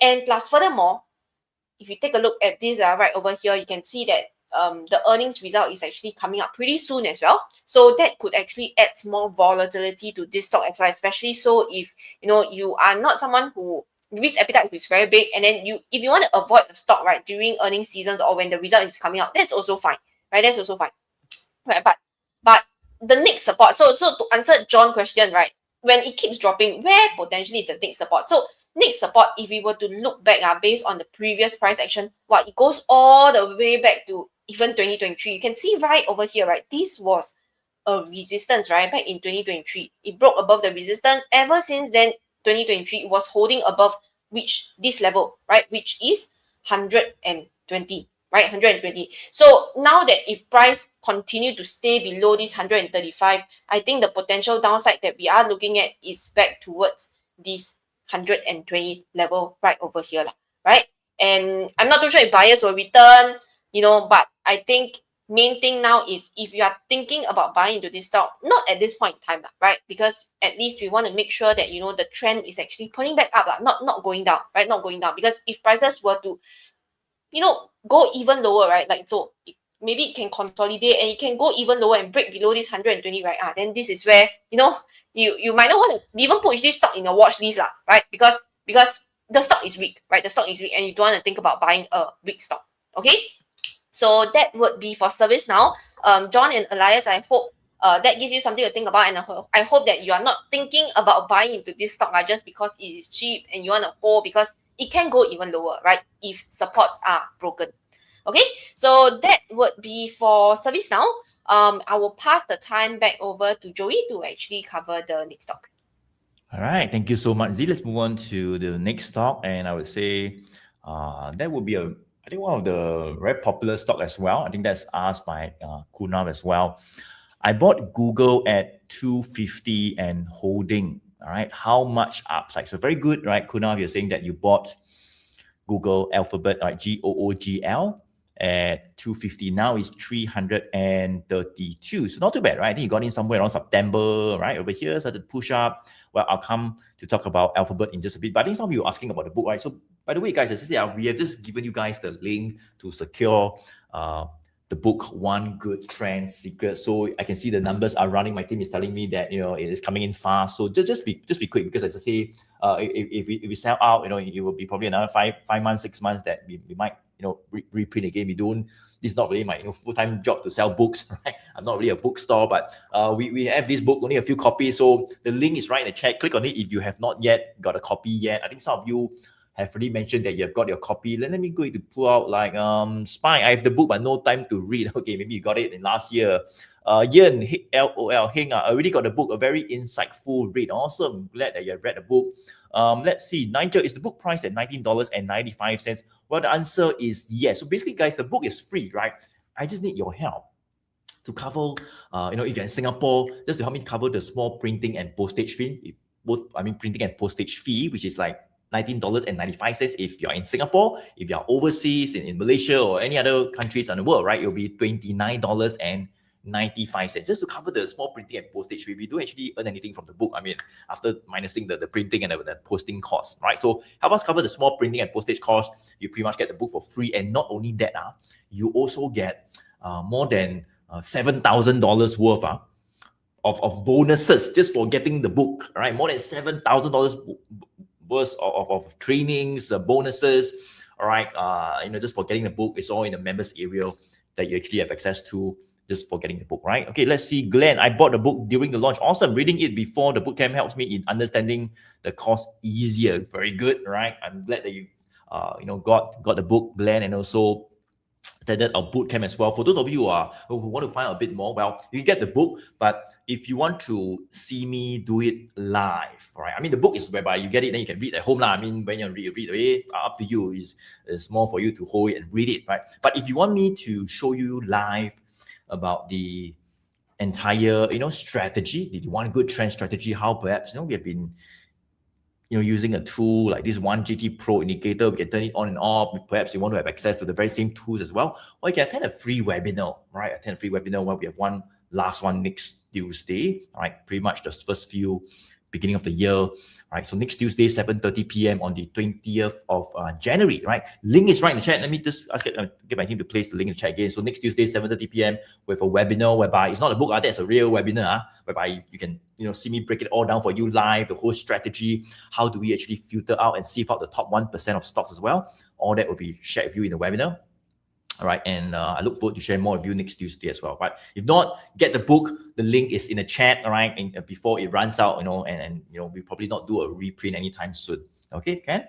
Okay, very good. Let's talk about Alphabet right now. Alphabet, right? I think this is asked by Kuna. Let me go to pull out Kuna's comment, right? You bought at 250, holding how much upside? So you can see Alphabet, guys, I would say one of the top performing stocks since last year. Well, we got bearish signal coming out in February.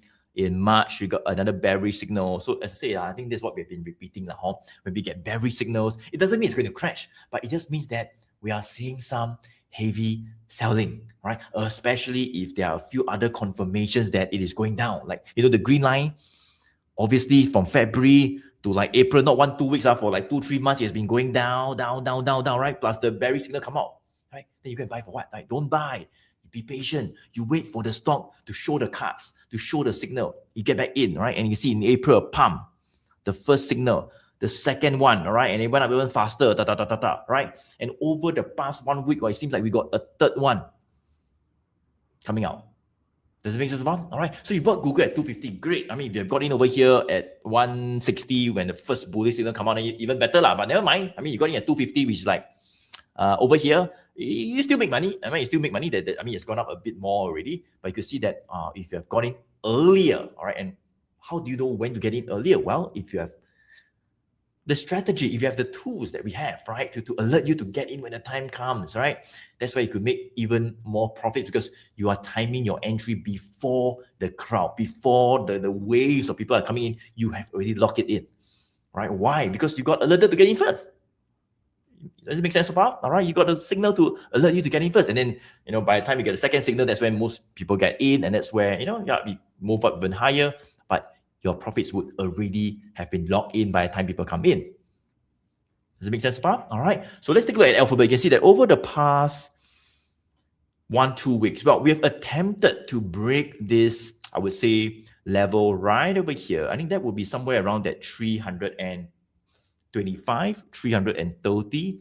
All right, resistance level by since November, we have touched it, came down a little bit. So it was kind of like consolidating sideways below 325 to 330, I would say, since like November, about 2 months, right? Over the past 1 over week, well, seems like this green line, that was going up, November, up. In December, it became flat and boring because we're consolidating sideways, right? Right now, it seems like it's starting to turn up. Does it make sense? All right. And we got a new third 1 GT bullish signal actually coming out as well. So I think not too bad. It looks to be definitely more bullish, all right, compared to when it was below the 325 resistance that we have been consolidating below since November, right? So it looks a bit more bullish, right? We got the bullish signals. Things are definitely looking more bullish right now. I think if we can stay above the 320 to 325, well, the uptrend remains firmly intact. There could potentially be more upside, maybe all the way to 350, right? 350, then 400. That could be the next upside target. Let's take a look. I mean, like, based on the very first bullish signal since like, to be exact, on the 2nd of May, right? From now all the way to where we are. How many percent? 108%. Right, 108% in like about 7 months. 108% in 7 months, right? But some people might say, hey, Joey, 108% a lot already. Wow, we should not be greedy. This has nothing to do with being greedy, right? I mean, when it was like 80%, people also say a lot. 90% also a lot. Now 108, you also say a lot, right? So, but can it be 120? Can it be 140? 160? I don't know, right? Maybe, right? Why not let it ride until there are signs of weakness and then you get out when we get a confirmation that it's becoming weak. But right now, I think it still looks good, more up than down. You see what I'm saying so far? All right. So how much upside? I'm not too sure, but I think if we stay above that 320, 325 targets, near-term target could be maybe around that 350 to 400. That could be somewhere where some profit taking can come back again. Right. Good enough. I hope that helps for Alphabet. GOOGL looks pretty good. All right. So let me pass on the mic to Bervin to cover the next US stock. Bervin. All right. Thanks, Joey. Just sorry. All right, Edward. Hi, Edward. So I'm planning to buy Honeywell now. Should I buy now? All right. So on the screen right now, we have Honeywell. Okay. So Honeywell previously, I think was just pretty much consolidating, and we are approaching once again. We are approaching to that resistance. All right. Definitely approaching that resistance once again. Way back when in November of 2024. So more than a year now, slightly more than a year now, prices have been kept under this resistance, or this 225 resistance, 220 or 225 resistance. That is where prices have just been trading under. So definitely, first thing first, a break above this resistance could signal the next, or could signal a potential bullish up move. All right. So, but more recently, that was the key resistance. More recently, we can see that the 100 days and 200 days moving average have just been pretty much, crossing over each other. They cross under again. So just moving sideways. Right? Just moving sideways. 3 days moving average was previously pointing down since the first 1 GT bearish signal right here, 24th of July of 2025. Prices headed down and tested around the 185 support level. 185 support level. So prices did not manage, or say sellers did not manage to break below this support, great, fantastic. We have just rebounded from this support once again. I think the most recent 1GT bullish signal actually came out on the first day of 2026 right here. Oh no, it's not. It's on the 5th of January 2026. Right, 5th of January 2026.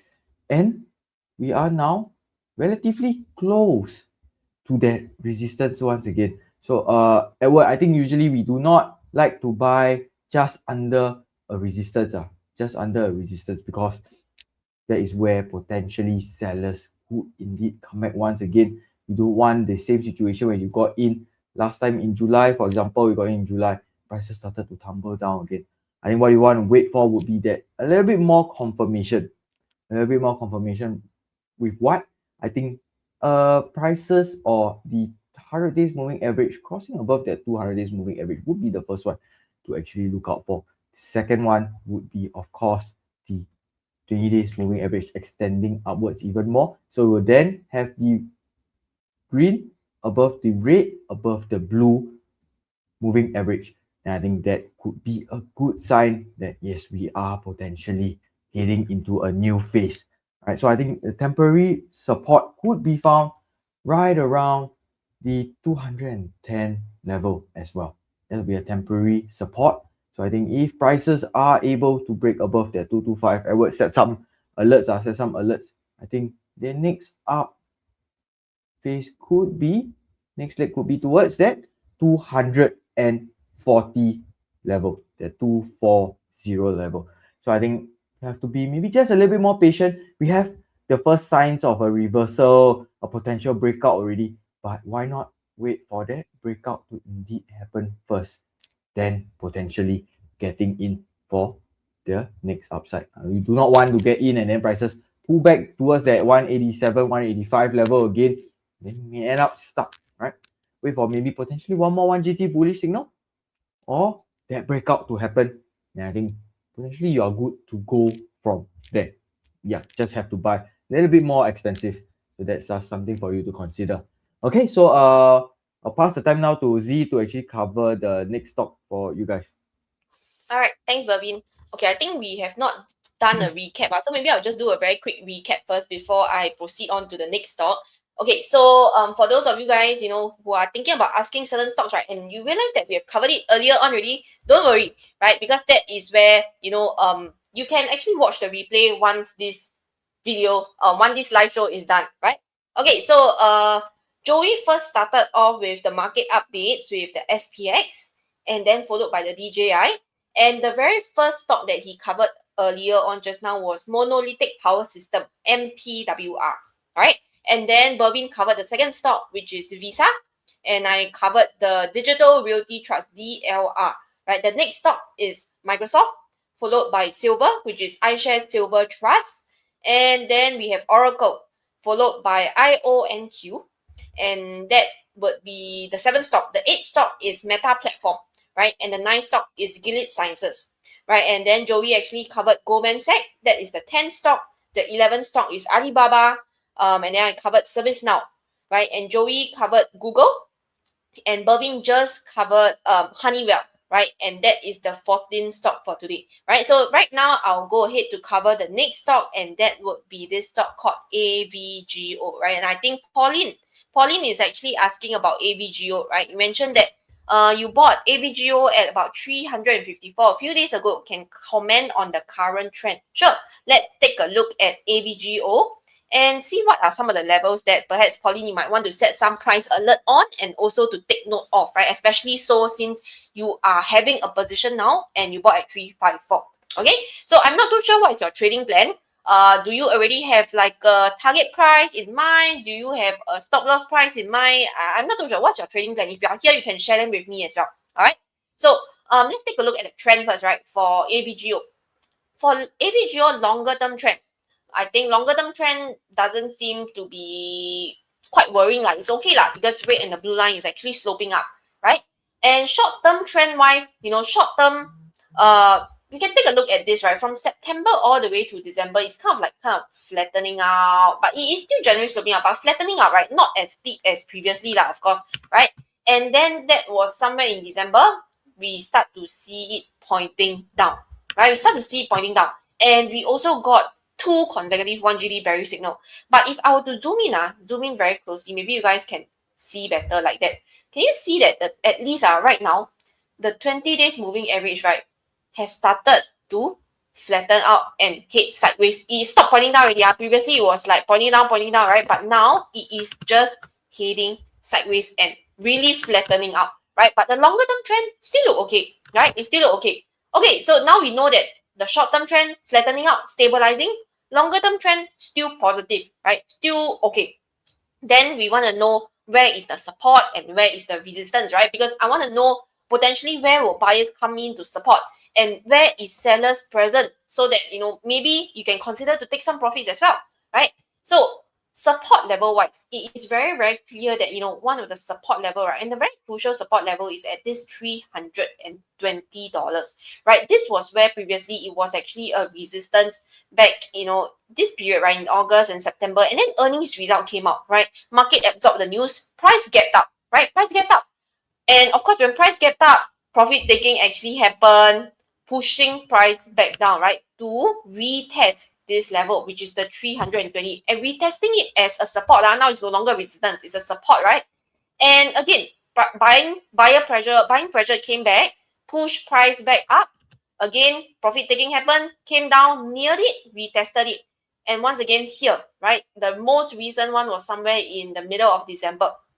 320 was retested as a support level. So as you can see, this 320 has been tested multiple times, right? As previously as a resistance, then multiple times as a support level. So that is where we know that this zone, right, is where buying pressure or buyers are willing to step in to support it, to prevent the prices from falling further. So I think this is one of the very crucial level that you have to note, right? Is because if prices were to head back down, right, you know, it trades like that and it head back down to this level, and you know that if it breaks below 320, that's where perhaps you might want to have your stop loss plan in place, because we know that based on the previous price action over the past couple of months, that is where buyers come into support. And if one fine day the buyers don't come back into support, what does it tell you? It tells you that the bears are taking control, right? And that is where you want to be a bit more cautious and to protect your downside, right? To manage your risk. Okay, so perhaps this is where you might want to set some price alert as well to let yourself know that if 320 is broken, that's where maybe I need to do something. I need to do something about it to make sure that my losses don't get bigger and bigger if I don't take any action. Okay, and then that is the support, right? We talk about support, and now of course we got to cover the resistance, right? So resistance wise, where is the resistance at? So you can see that the resistance I've drawn, right, somewhere around this $380 right over here. Why? Same thing like how we analyzed the support earlier on. We see that this level is one that has been tested a couple of times, right? That is where selling pressure consistently returned, right? I mean, of course, December, there was this period here, right? About 1 week, it managed to break above, but unable to hold, and then now it came back down again, and we've gotten to 1 GT bearish signal. So resistance, I would say, is somewhere near this 380 right over here, right? This would be a resistance zone, or what we consider as a sell zone as well. So you mentioned that you bought at about 354, right? 354, let's see, 354, that will be about somewhere here, right? Somewhere here. So as you can see, based on the support and resistance, it is somewhere in the middle. And typically we try not to buy a stock in the middle because it might just be stuck here, right? It might just be stuck here. But then now you know where's your support, where's your resistance, right? Set price alert, right? Set price alert on your end to notify yourself if prices, right, okay, it can go up to this level. Do you want to take profits? Do you want to take profits of your position, right? I'm not sure how big of your position is.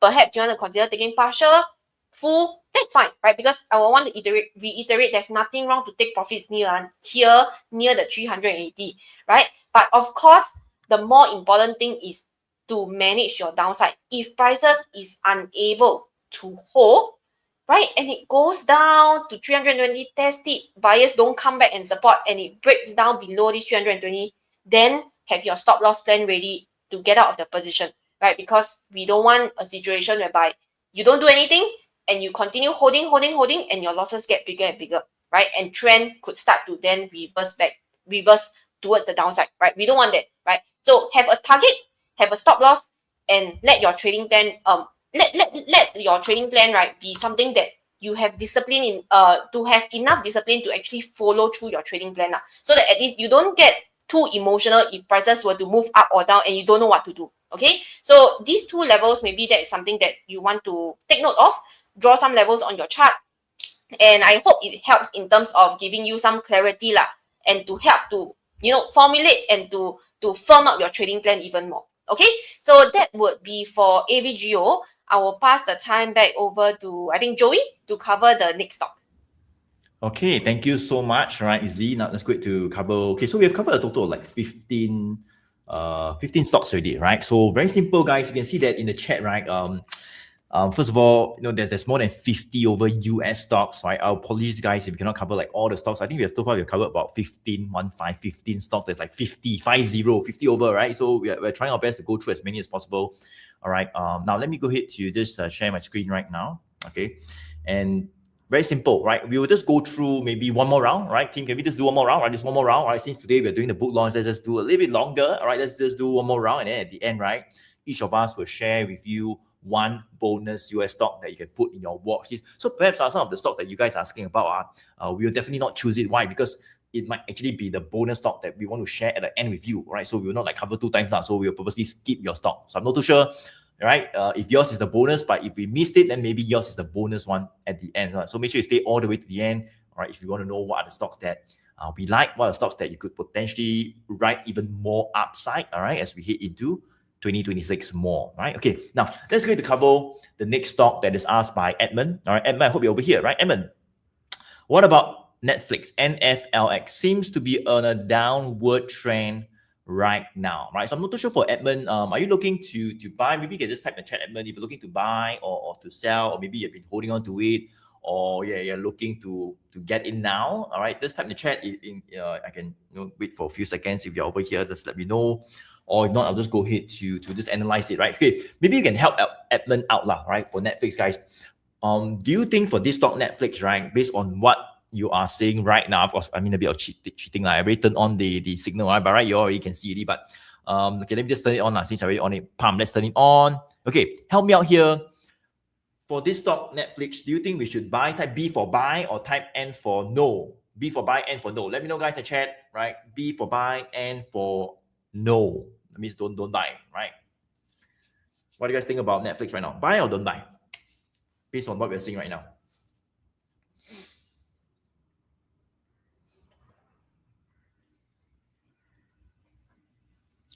All right, let's see. We have no buy. All right, no. Colleen, no. Jising, no as well. No. I'm very glad that all of you are saying no. Please. Don't buy, all right? Why? Well, because you can see that quite clearly that this stock. Well, we have not one, but we got 2 bearish signals coming out, right? Not last week, not yesterday. Since like October, we have 1 GT bearish signals actually coming out, right? And you can see that we actually broke this support. It used to be consolidating above the 115. Support level, rebound, but cannot take it already. It went down. All right, it broke the very key 115 support that we have been consolidating above from May all the way to October, about 5 months lah. Right, above 115, still okay. But you can see the 2 bearish signals came out. The support broken. The green line you see yourself, also start to point down some more. Now I think still down lah. Right, so we get a lot of confirmation that it's going down, and it really go down lah. So the thing is that when we see a bearish signal plus a few other confirmations, all these are all in the book, all in the book, guys. So if you haven't get your copy of book, I can see the numbers coming. My team is telling me that we are almost like we are running low on stock, guys. So the link is right in the chat. Team, just paste the link in the chat. I think it's probably hidden somewhere. Get your copy of the One Good Trend Secrets book, right? In case we sell out again and there's no more, you probably have to wait a few months. Okay, all this is actually covered in the book. In fact, that will be on page. Let me see, right, on this thing right over here. Right over here on page 67, right? We actually talked about when to actually get back in, right, from a downtrend to an uptrend. Now clearly it is in a downtrend, right? Why? Because in page 67 we actually covered in detail, right, whereby we want to wait for confirmation to come back in again. right? And we can also turn to page 95, whereby we talk about this thing called the trailing resistance. Look at this guy. This is like 200 over, pages, not black and white, colored, printed, all right, book right over here. Page 95, we talk about how, if we get bearish signals, and also we have what we call, this trailing resistance. Let me just turn it on for you, right? So this is a trailing resistance. You can see that it has been following Netflix as it went lower. Down, flat, down, follow, as it goes lower. So as long as you stay below the trailing resistance, not so good. That's where you could see even more selling, right? And you can see that that's where we have headed even lower, all right? In fact, I think last night we went below the $90, so a little bit weaker as well, all right? So just want to be more careful. I probably don't want to buy, all right? Don't want to buy right now until we see confirmations that maybe a new bullish signal coming out, maybe even the green line, all right, just flattening out, maybe even turning back up a little bit. Well, that could be signs of strength. But right now, from what I'm seeing, well, it just looks a little bit weaker. All right, so this is Netflix. Probably don't want to buy. If you've got in previously, then if you see bearish signals, then it could guide you to get out. All right, to take your profits and run. All right, rather than hold it all the way down. You see what I'm saying so far, right? That's how a tool can help you. So it's all written in the book. Get a copy. The link is right in the chat. Okay, let me pass on the mic to Bervin to cover the next US stock. Bervin? All right, thanks, Joey. Okay, so there we go. Let's see. Okay. Harold, hi. Good afternoon. Joey and team will value your opinion on WDC regarding upcoming earnings. Okay, let's just switch my screen up first. Yes, WDC or Western Digital Corp's earnings is coming up on the 29th of January. As you can see, what are the expectations in the market? All right, the stock prices or the stock charts reflect the expectations in the market. Definitely, it looks like there has been an upgrade of expectation for sure. Because why? Prices have, if you guys didn't know, I actually draw this chart yesterday, but I think today already break above my resistance. So I need to change this to a green first. All right, so firstly, I would say Western Digital Corporation definitely looking like a very, very, very strong uptrend is in play, right? A strong uptrend is in play. Why? We got multiple factors stacking on top of each other, right? Multiple points of the checklist. Like Joey said, within the book, there is the checklist that we actually use when we are looking at charts to just give ourselves an opinion on where the charts could be heading or what the trend is currently looking like. But just to point out a couple of factors, 100 days moving average, 200 days moving average, 20 days moving average, 1GT bullish signals, 1, 2, 3 of them, multiple higher supports. And definitely we have a trailing support that is still in play right there, very close, all right, very, very close to that 180 level as well. We have an immediate buy zone. I would say currently prices looks like they are in a buy zone, although yesterday's candlestick looks like there could be some sellers, right? There could be some sellers present, not able to push any higher past that 225. As long as it touched 230, we already saw sellers. But prices are holding, right? Holding above that 220 support as of yesterday's close. But I think today's open, I think will be a very, very crucial one to see if prices indeed still manage to open above that 220 level. We could potentially see a new higher consolidation phase that is happening. That could happen within that $20 range, 220 to about that 240 level. All right, so definitely still looking very, very, very good for Western Digital Corp now. I think, yes, we have to just pay attention on the earnings day itself, 29 Jan after market close. What would it look like? Could there be a further bullish move? All right, so I know we are starting to head into earnings season, so just be a little bit more careful. All right, be very certain about the trend. Be very certain about your trading plan before you enter any stock, because there could be heightened volatility. And then if you want to find out, or just within the book itself also, let me just read there. It's not just about the 1GT framework, how to read the chart. Within there is this component called the risk management. the part where most people forget about, or they don't even care about it. I think that is the one of the most important things that you can actually learn to ensure that any amount of risk that you take is justified. It makes sense. You don't just buy because you got money. You portion out, you allocate the specific funds, you position size every position before getting in. So I think Z have just helped to place the link in the chat once again. If you haven't gotten your book just yet, I think help us out to make us a little bit more busy to mail out the books for you. You just have to click on the link there just to take a look. All right. Okay, so I'll pass the time now back to Z to cover the last stock for today before we hop onto the bonus stocks that we have. All right, thanks, Bervin. Okay, so let's go. The last stock that maybe I will cover today, let me see, where is the comment? Okay, I think it's by Vincent. Vincent is asking about this particular ETF, right? And it's interesting, right? This ETF is called NLR and is the Van Eck Uranium and Nuclear ETF, right? So Vincent is asking, interested to gain exposure, right, into this NLR, as I feel that the trend is actually looking good. So your advice, please, about getting in at current level, right? So for those of you who are not sure, right, so you can see, right, this NLR right over here, I think yesterday it closed at 145.07. right? And basically what this NLR, it consists of, it's an ETF, right?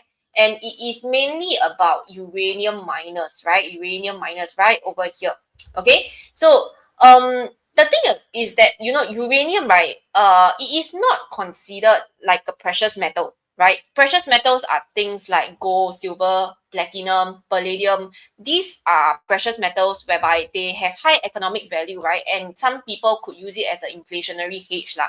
But uranium is not, right? Uranium is also not considered like rare earth, right? Because uranium is, I think it's relatively common lah in the earth crust, and I think it's similar in abundance to like tin and zinc. And the thing about uranium is that it's driven by supply and demand, of course, right? And also it is very heavily influenced by like nuclear energy needs. And those nuclear news, right, that you see, right, about data center lah, nuclear reactor lah, they talk about clean energy lah. You know, these are the things that will actually affect the uranium prices lah, and also, you know, how it will then translate to uranium miners, right, which this whole ETF is about, right? So Vincent is interested in gaining exposure to this because the trend is looking good, right? So when we look at the trend for this uranium nuclear ETF, right, longer term trend, great, right? I mean, pointing up, right? And plus, we actually get a longer term trend confirmation somewhere in July this year, correct? Red cross above the blue line, right over here, right? And both are actually sloping up. And right now, we are seeing that the short term trend, previously you asked, like if Vincent, you were here, right? And you asked a couple of months back, right? Not so good, right? Because short term trend is pointing down, right? It was pointing down. But somewhere in December, it started to flatten out, and now it is showing signs of it pointing back up again. Great, right? So it is telling us, the chart is actually telling us that the short-term trend is trying to align with the longer-term trend. And I think just yesterday or 2 days back, right, you can see that if I were to zoom in big enough, you can see that the green actually crossed above the red. So great, right? Great. And on top of that, we got a 1GT bullish signal that is appearing, right? That appeared like in when 5th of January, right over here, 5th of January. So in terms of trend, short term, long term, and the signals, it is all pointing to positive signs, right, of this particular stock. Looking not too bad, right? Not too bad. Then of course, when you think about adding on position, of course, you don't want to anyhow buy, right? You don't want to anyhow buy. You want to set some price alert, be patient, wait for the zones that you are looking at, then potentially we position ourselves for entry, right? So for this, you can see that I've drawn two clear lines here. Okay, actually three lines. But the two immediate one would be the immediate support, and also the immediate resistance to take note, right? So the immediate support, as you can see, it is somewhere around this 120, right? This psychological level, which previously back here in August, July, August, September, it was a resistance, right? Unable to break above it. Somewhere in September, middle of Sep, broke above it. We got 1GT bullish signal. Price went all the way up, right? To around this 165, right? To around this 165, and that is where we start to see, selling pressure come in already, right? Profit taking happen, push it back down, right? And once again, price tested this 120 support level in November, as well as in December. So I would say 120 would be one of the key support to actually take note, right? And resistance very clearly, like I've mentioned, profit taking actually came back near the 165, right? So when we know the support and the resistance level, you want to think about buying, like we mentioned, we want to think about buying near the support, right? Of course, this could be one of the areas that we could look at, right? Nothing wrong, right? That is where, I mean, Vincent, you can set price alert near 120, right? Maybe 122, 123, 124, this zone, right? It's fine. But now price is 145. The thing is that I don't know whether price will go back to 120. If you say you want to buy 120, price might not go back to 120 for you to buy, right? So that is why I think the trailing support function, right, apart from using it as like helping you placing your stop limit order, it is something that you can also use it to help you gauge on where to potentially position yourself for entry. Why? Because the trading support, right, is something that is dynamic, right? You know, all these horizontal lines that I draw myself, and it's static, right? It's static. Unless I ownself go and move it up or down, right? But this trailing support line is dynamic. It moves as the price moves. As you can see, right? When price continue to go up, this trailing support also follow the prices up. And at the same time, it actually accounts for the stock volatility, right? So giving it room to breathe, right? So you can see that this trading support, right, definitely is higher than the static horizontal support line that I've drawn at 120, right? So this trading support now you can see somewhere is around close to 130 because price have gone up, right? Price have gone up, trading support have also gone up. So the other zone that, you know, you can potentially set some price alert, perhaps could be above this, right? Slightly above this, 130 to maybe 135, 140. This could be the other support zone, right? Based on the trading support. You can set some price alert here to take it as, you know, one of the potential zone of entry. Apart from this 120, here, this could be one of the potential zone of entry that you could look at as well if you are thinking about getting in, right? Especially so when we are seeing signs of, you know, the trend turning up. We got bullish signal, green line crossing above the red line, right? But of course, that being said, once you have set your entry, right, of course, you also got to think about your target, right? Your target very clear here.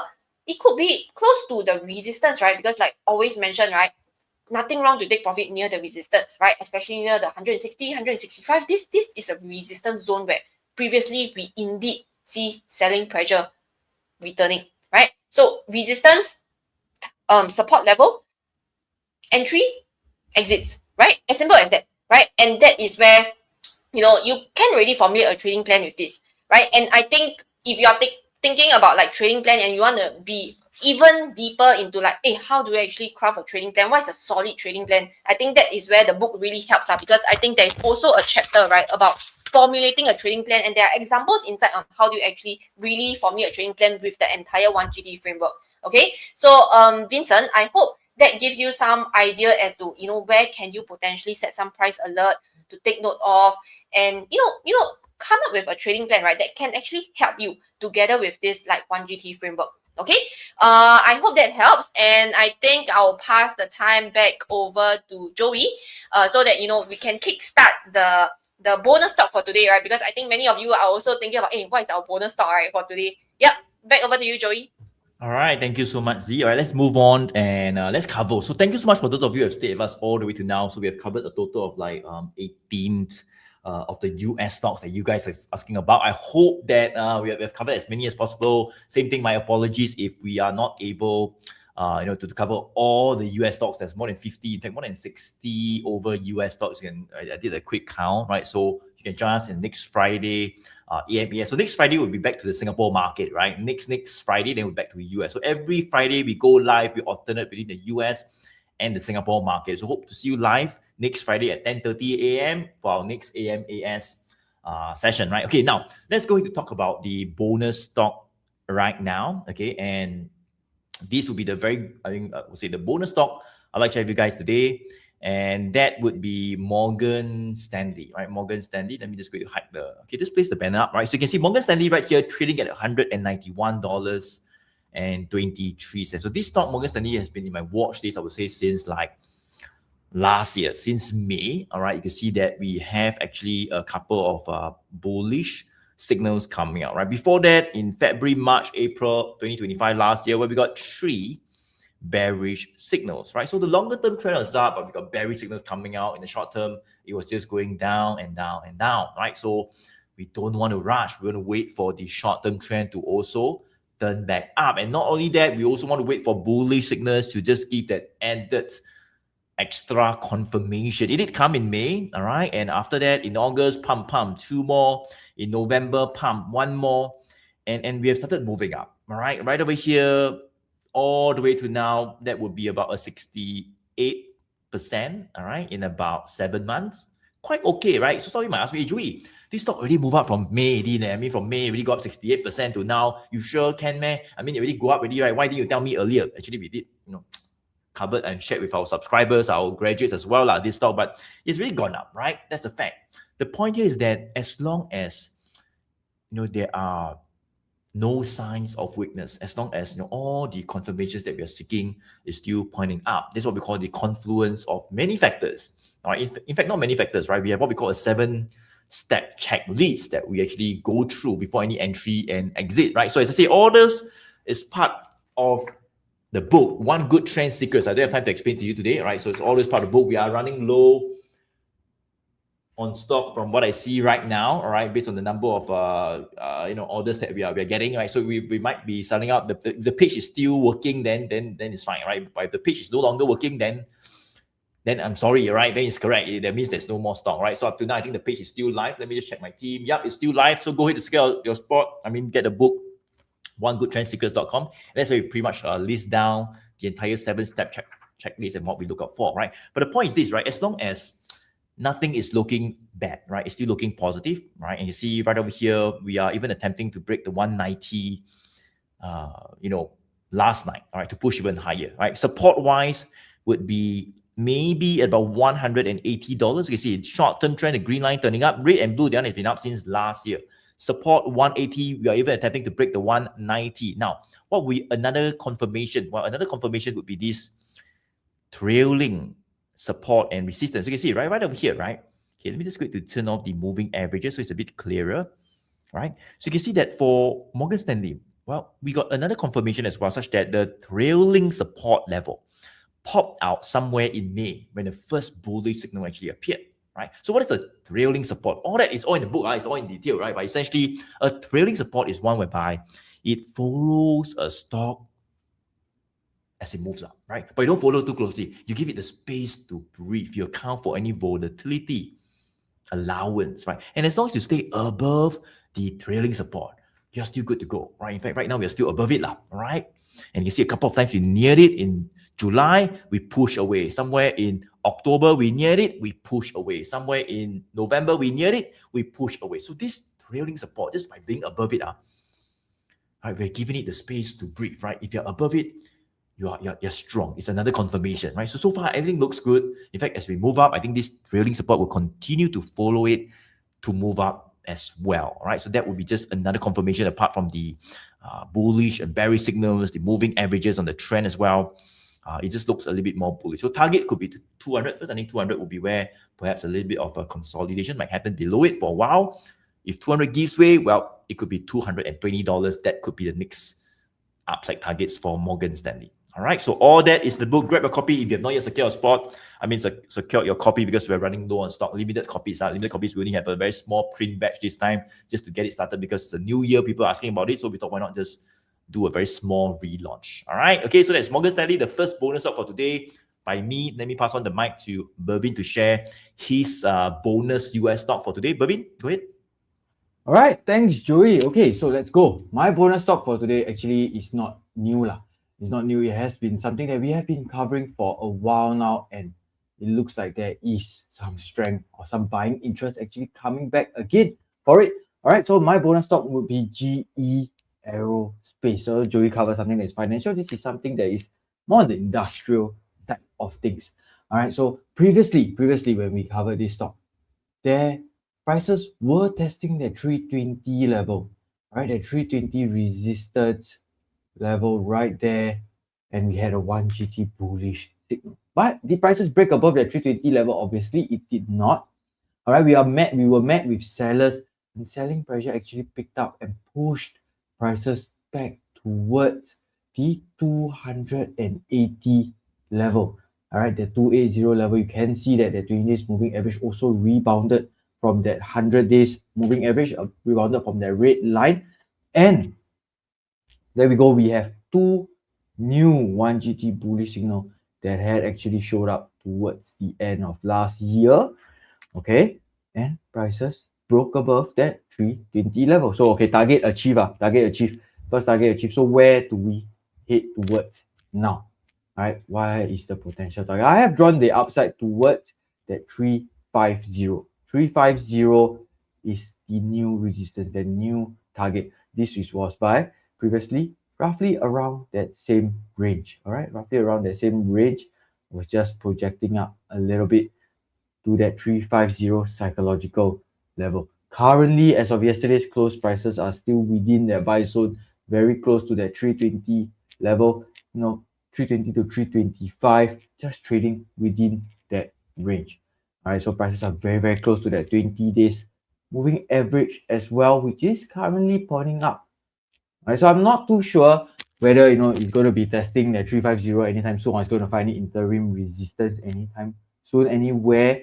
But as of right now, we are expecting to see prices perform like a consolidation between that 320 to that $350 range. Very similar to what had happened last year. All right, so there is signs of a good, healthy uptrend. Prices consolidate higher, find a new higher support, push higher, a bit like a staircase like that. Push higher, take a step, push higher, take a step. And that is how we usually like to identify our stocks. All right, we want to have a good, healthy uptrend, revisable targets, prices can move higher, we can set another target again. So I think right now, if you haven't added GE Aerospace into your watch list for this year, maybe this is the time to actually set up your watch list, put GE Aerospace into it, set up some price alerts close to that buy zone, above that 350 resistance as well. And I think you are good to go. All right, so that is my bonus stock for today, GE Aerospace. I'll pass the time to Z to cover the last bonus stock. Z? All right, thank you, Bhavin. Okay, so you have come to the last part, right? I'm going to share my bonus stock for today, and that will be this stock called Johnson & Johnson. Okay, so I hope you guys can actually see my screen over here. So Johnson & Johnson, I think maybe when I hear this word, right, the first thing that comes to my mind is usually baby powder lah. You all know, like Johnson & Johnson baby powder, baby oil, things like that lah. So but actually they have a lot of other products, right, that is under this brand. So this is actually a very, very big company as well lah. Okay, so Johnson & Johnson right now, based on the trend that we are looking at, definitely I think it is good, right? You see the longer term trend pointing up, the short term trend, it was going up, sideways, up, sideways, up, sideways, right? So I don't know whether, you see like they are up, sideways, up, sideways. I don't know whether if I can just shift this here and put like that, maybe something like that. Can it look like that? Potentially, right? Potentially. But I'm not sure, I'm not saying that you exactly look like that, but potentially it could look like that if certain levels are broken, right? So let's take a look deeper as to what are some of the levels, right, for Johnson & Johnson that perhaps you want to take note of, right? Especially so when now we see there is 1, 2, 3, 4 consecutive 1 GT bullish signal that is appearing, on top of the fact that a longer term trend, not too bad, right? And short term trend, we see that it has flattened out, but it is starting to point back up again. And based on price action, as of last night, price closed at 219.57, right? And it seems like it has broken above this level that I've drawn here, which is about 215, right? 215 previously was a resistance back in somewhere in December, right? Somewhere here, December 11 and 12 of December, where selling pressure returned, push price back down, right? But it managed to break above it. We got a 1 GT bullish signal, and price now, is it still holding above it? Yes, it's still holding above it, right? So this to me seems like a breakout, right? It seems like a breakout. But I think one thing that I also wanted to highlight, right, and to point out to you guys is that, yes, it seems like a breakout at this point in time, right? And based on yesterday's candlestick, we have a pretty bullish candlestick, right? Because of what we see here, a long lower shadow. The shadow is longer than the body itself, right? And this indicates, and this tells us that buying pressure is present. They are willing to come in to buy at higher prices to push price up, right? But of course, now it's holding above. But next couple of days, I'm not sure why, because just take note of this, right? Next week, 21st of January, there is earnings, right, for Johnson & Johnson. And when it comes to earnings, especially for US stocks, I believe you guys also know that sometimes it's very volatile, right? Prices can go up, prices can also go down. It can either gap up or gap down 50-50. Nobody knows, right? If you to ask me now or ask Joey or ask Bervin, right? I don't think we are able to give you an answer lah. But it can go either way, right? It can go either way, especially during earnings, especially so when sometimes got good news, but market doesn't absorb it well, prices could get down also, right? So just take note of that, because that will give you an additional like volatility back into this stock. But doesn't mean that, at this point in time, I'm not saying to buy this stock or what, but it's something that you can definitely watch and put it into your watch list and to monitor over the next few days, and even especially so after the earnings. Does the level actually hold? And if it does hold, then that is potentially something that you might consider, right? You might want to consider or to further monitor closely for this stock, right? So like I've mentioned, 215, this is a resistance turned into what we call a support level, right? And currently price is actually holding above this level, and this could be one of the potential buy zone that we can position ourselves for entry, right? Somewhere near this level whereby you can set some price alert, right? Then comes about like, then what about the target? Because if I were to zoom back, you see that price is actually at an all-time high. And then how do I actually know what target do I want to achieve, right? For this particular stock, where do I want to take profits? So very simply, we do this projection, right? See the range that it was actually trading, right? Right over here, I think about a $15 range, 200, right? To about 215. We project it up. The next upside target that we are looking at will be towards the 230, right? Which is why I've drawn this red color box over here. And this is where we can potentially set our sell zone, right? Which is a resistance zone, whereby I would not be surprised if, prices go up like that, and then selling pressure come in to push the price back down. And in fact, if let's say if this actually happened like so, it will be even better before it break above this 230, right? So that, like what we have seen over here, right? Since like last year, right? Whereby price go up, sideways, go up, sideways a bit, go up, sideways, go up, sideways, then go up. Like that, it will make the uptrend even more sustainable. So this definitely, this is one of the stocks that is in my watch list, and I'll definitely be keeping an eye out on this, especially so after, during earnings as well, maybe during earnings and also after earnings, to see whether indeed will this $215, right, actually hold, right? If it holds and it holds firmly and prices continue to head up even higher, then we know that this could be one of the potential zone that we can look at to position ourselves for entry. But of course, when earnings come out and if price gap up all the way, maybe, I don't know, maybe gap up to 200, close to this resistance zone, right? Then don't chase, right? The thing is that we never want to chase a stock, right? We don't want to chase a stock because it has gone up or you scared you missed out, right? Just make sure that you follow your trading plan, you know where the level's at, set your alerts accordingly, and when prices reach to that certain level, then you can execute your trading plan, right? So you won't be too overly emotional because when you see the price go up, then you're like, wow, shit, I need to faster buy, because if not, I don't buy, I'll miss. No, that's not the case, because once you do that, then you might get very emotional and then we don't want that, right? We don't want that, okay? So these are some of the levels that perhaps you might want to watch for, especially if you are keen in this particular stock and you think that it still look good as well. Keep this in your watch list, right? And I'll definitely be continuing watching this particular stock. All right. So that would be for Johnson & Johnson. I'll pass the time back over to Joey, as I believe we have come to the end of the session, come to the end for today's session.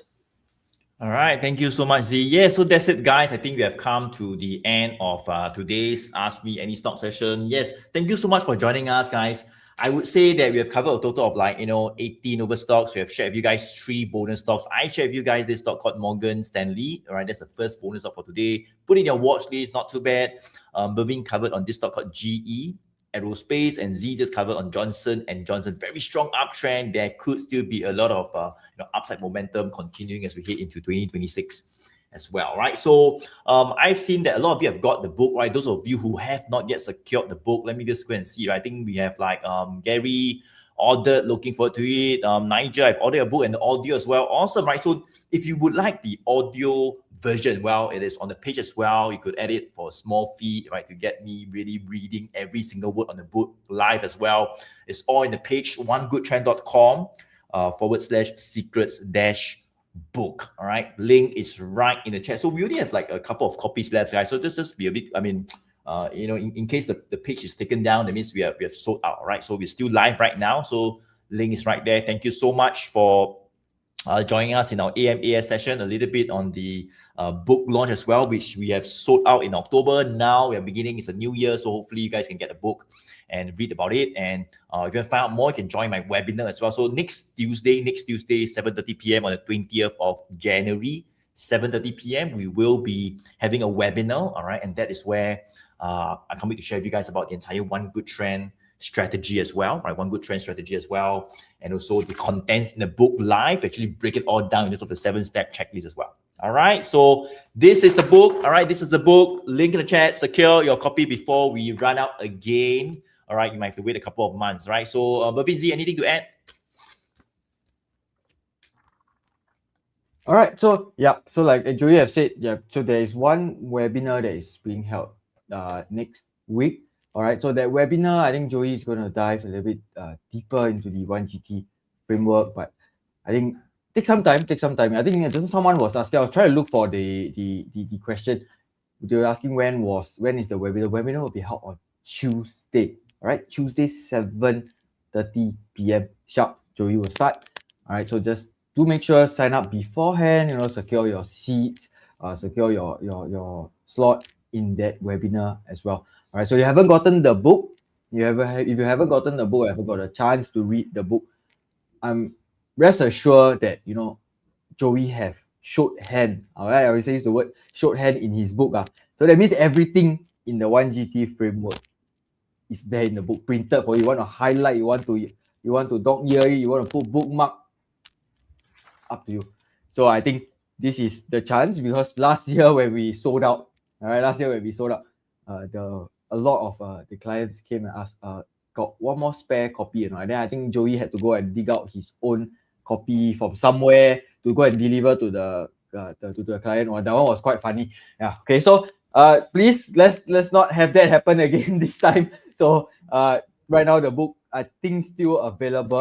I think it's still available. All right. Yeah. Still available, but I don't know for how long more lah. So when sold out, then sorry, cannot give birth to a book to give to you guys lah. So yeah, so just please help yourself to the link. All right, okay. Z, anything?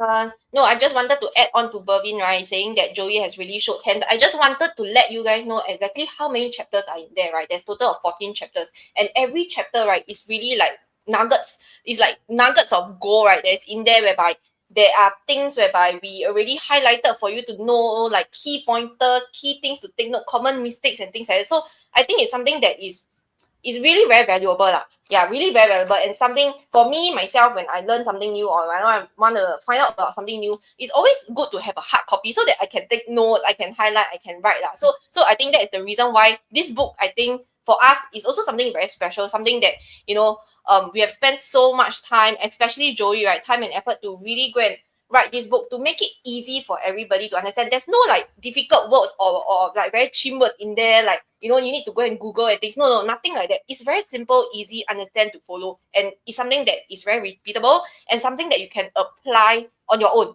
right? So I think it's something that you really want to try to get your hands on this. Like, if not, if you missed it, then like what Bervin say, then I'm sorry lah. I'm sorry. Yeah. Okay. So yeah, I think that's from me. Back to you, Joey, if you have anything to add. Yeah. Thank you so much. Indeed, right, as I say, guys, we only have a few copies left. All right. And you can see that this book, right? I mean, I have a copy beside me on my desk every single day. Why? Because there's a checklist inside, right? And I actually refer to the checklist. You know, I flip a few pages, so I forget a few little things and there. That's where I have a hard copy, right? So make sure you get it before we run out again. Would there be an ebook version? The answer is no. All right. It's I mean, this is like a hard copy, real one, right? Color printed, 200 pages, no ebook, all right? So I think that's where you want to hold it yourself, all right? Those of you who have get a copy, good. I think like for Glenn as well, thank you so much, right? I attended the bootcamp in November 2025, made more than 50% of capital within 1 month by CFD trading. Awesome, Glenn.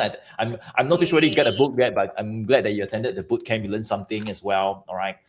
Thank you so much. Just bought processing. Awesome. Thanks for the effort. You're on the right track. All the best, team. Thank you so much as well. Vincent, thank you for helping me to make this topic easy and logical. Thank you so much as well, Vincent. So yeah, I think that's it, guys. We've come to the end of today's AMAS US market. All right. We have done a mini book relaunch, right? You know, pulling up from last year, October live launch. Hopefully, there are still books left by the time you see the replay. But I think that's it for today. All right, all the best. All right, and do join us in our next Friday AMAS live as well, or maybe in the webinar next Tuesday if you want to learn more about the entire strategy. All right, so that's it. Thank you so much. All right, have a good weekend. Bye bye. Thank you. Bye. Bye. Bye. Bye. Bye. Bye.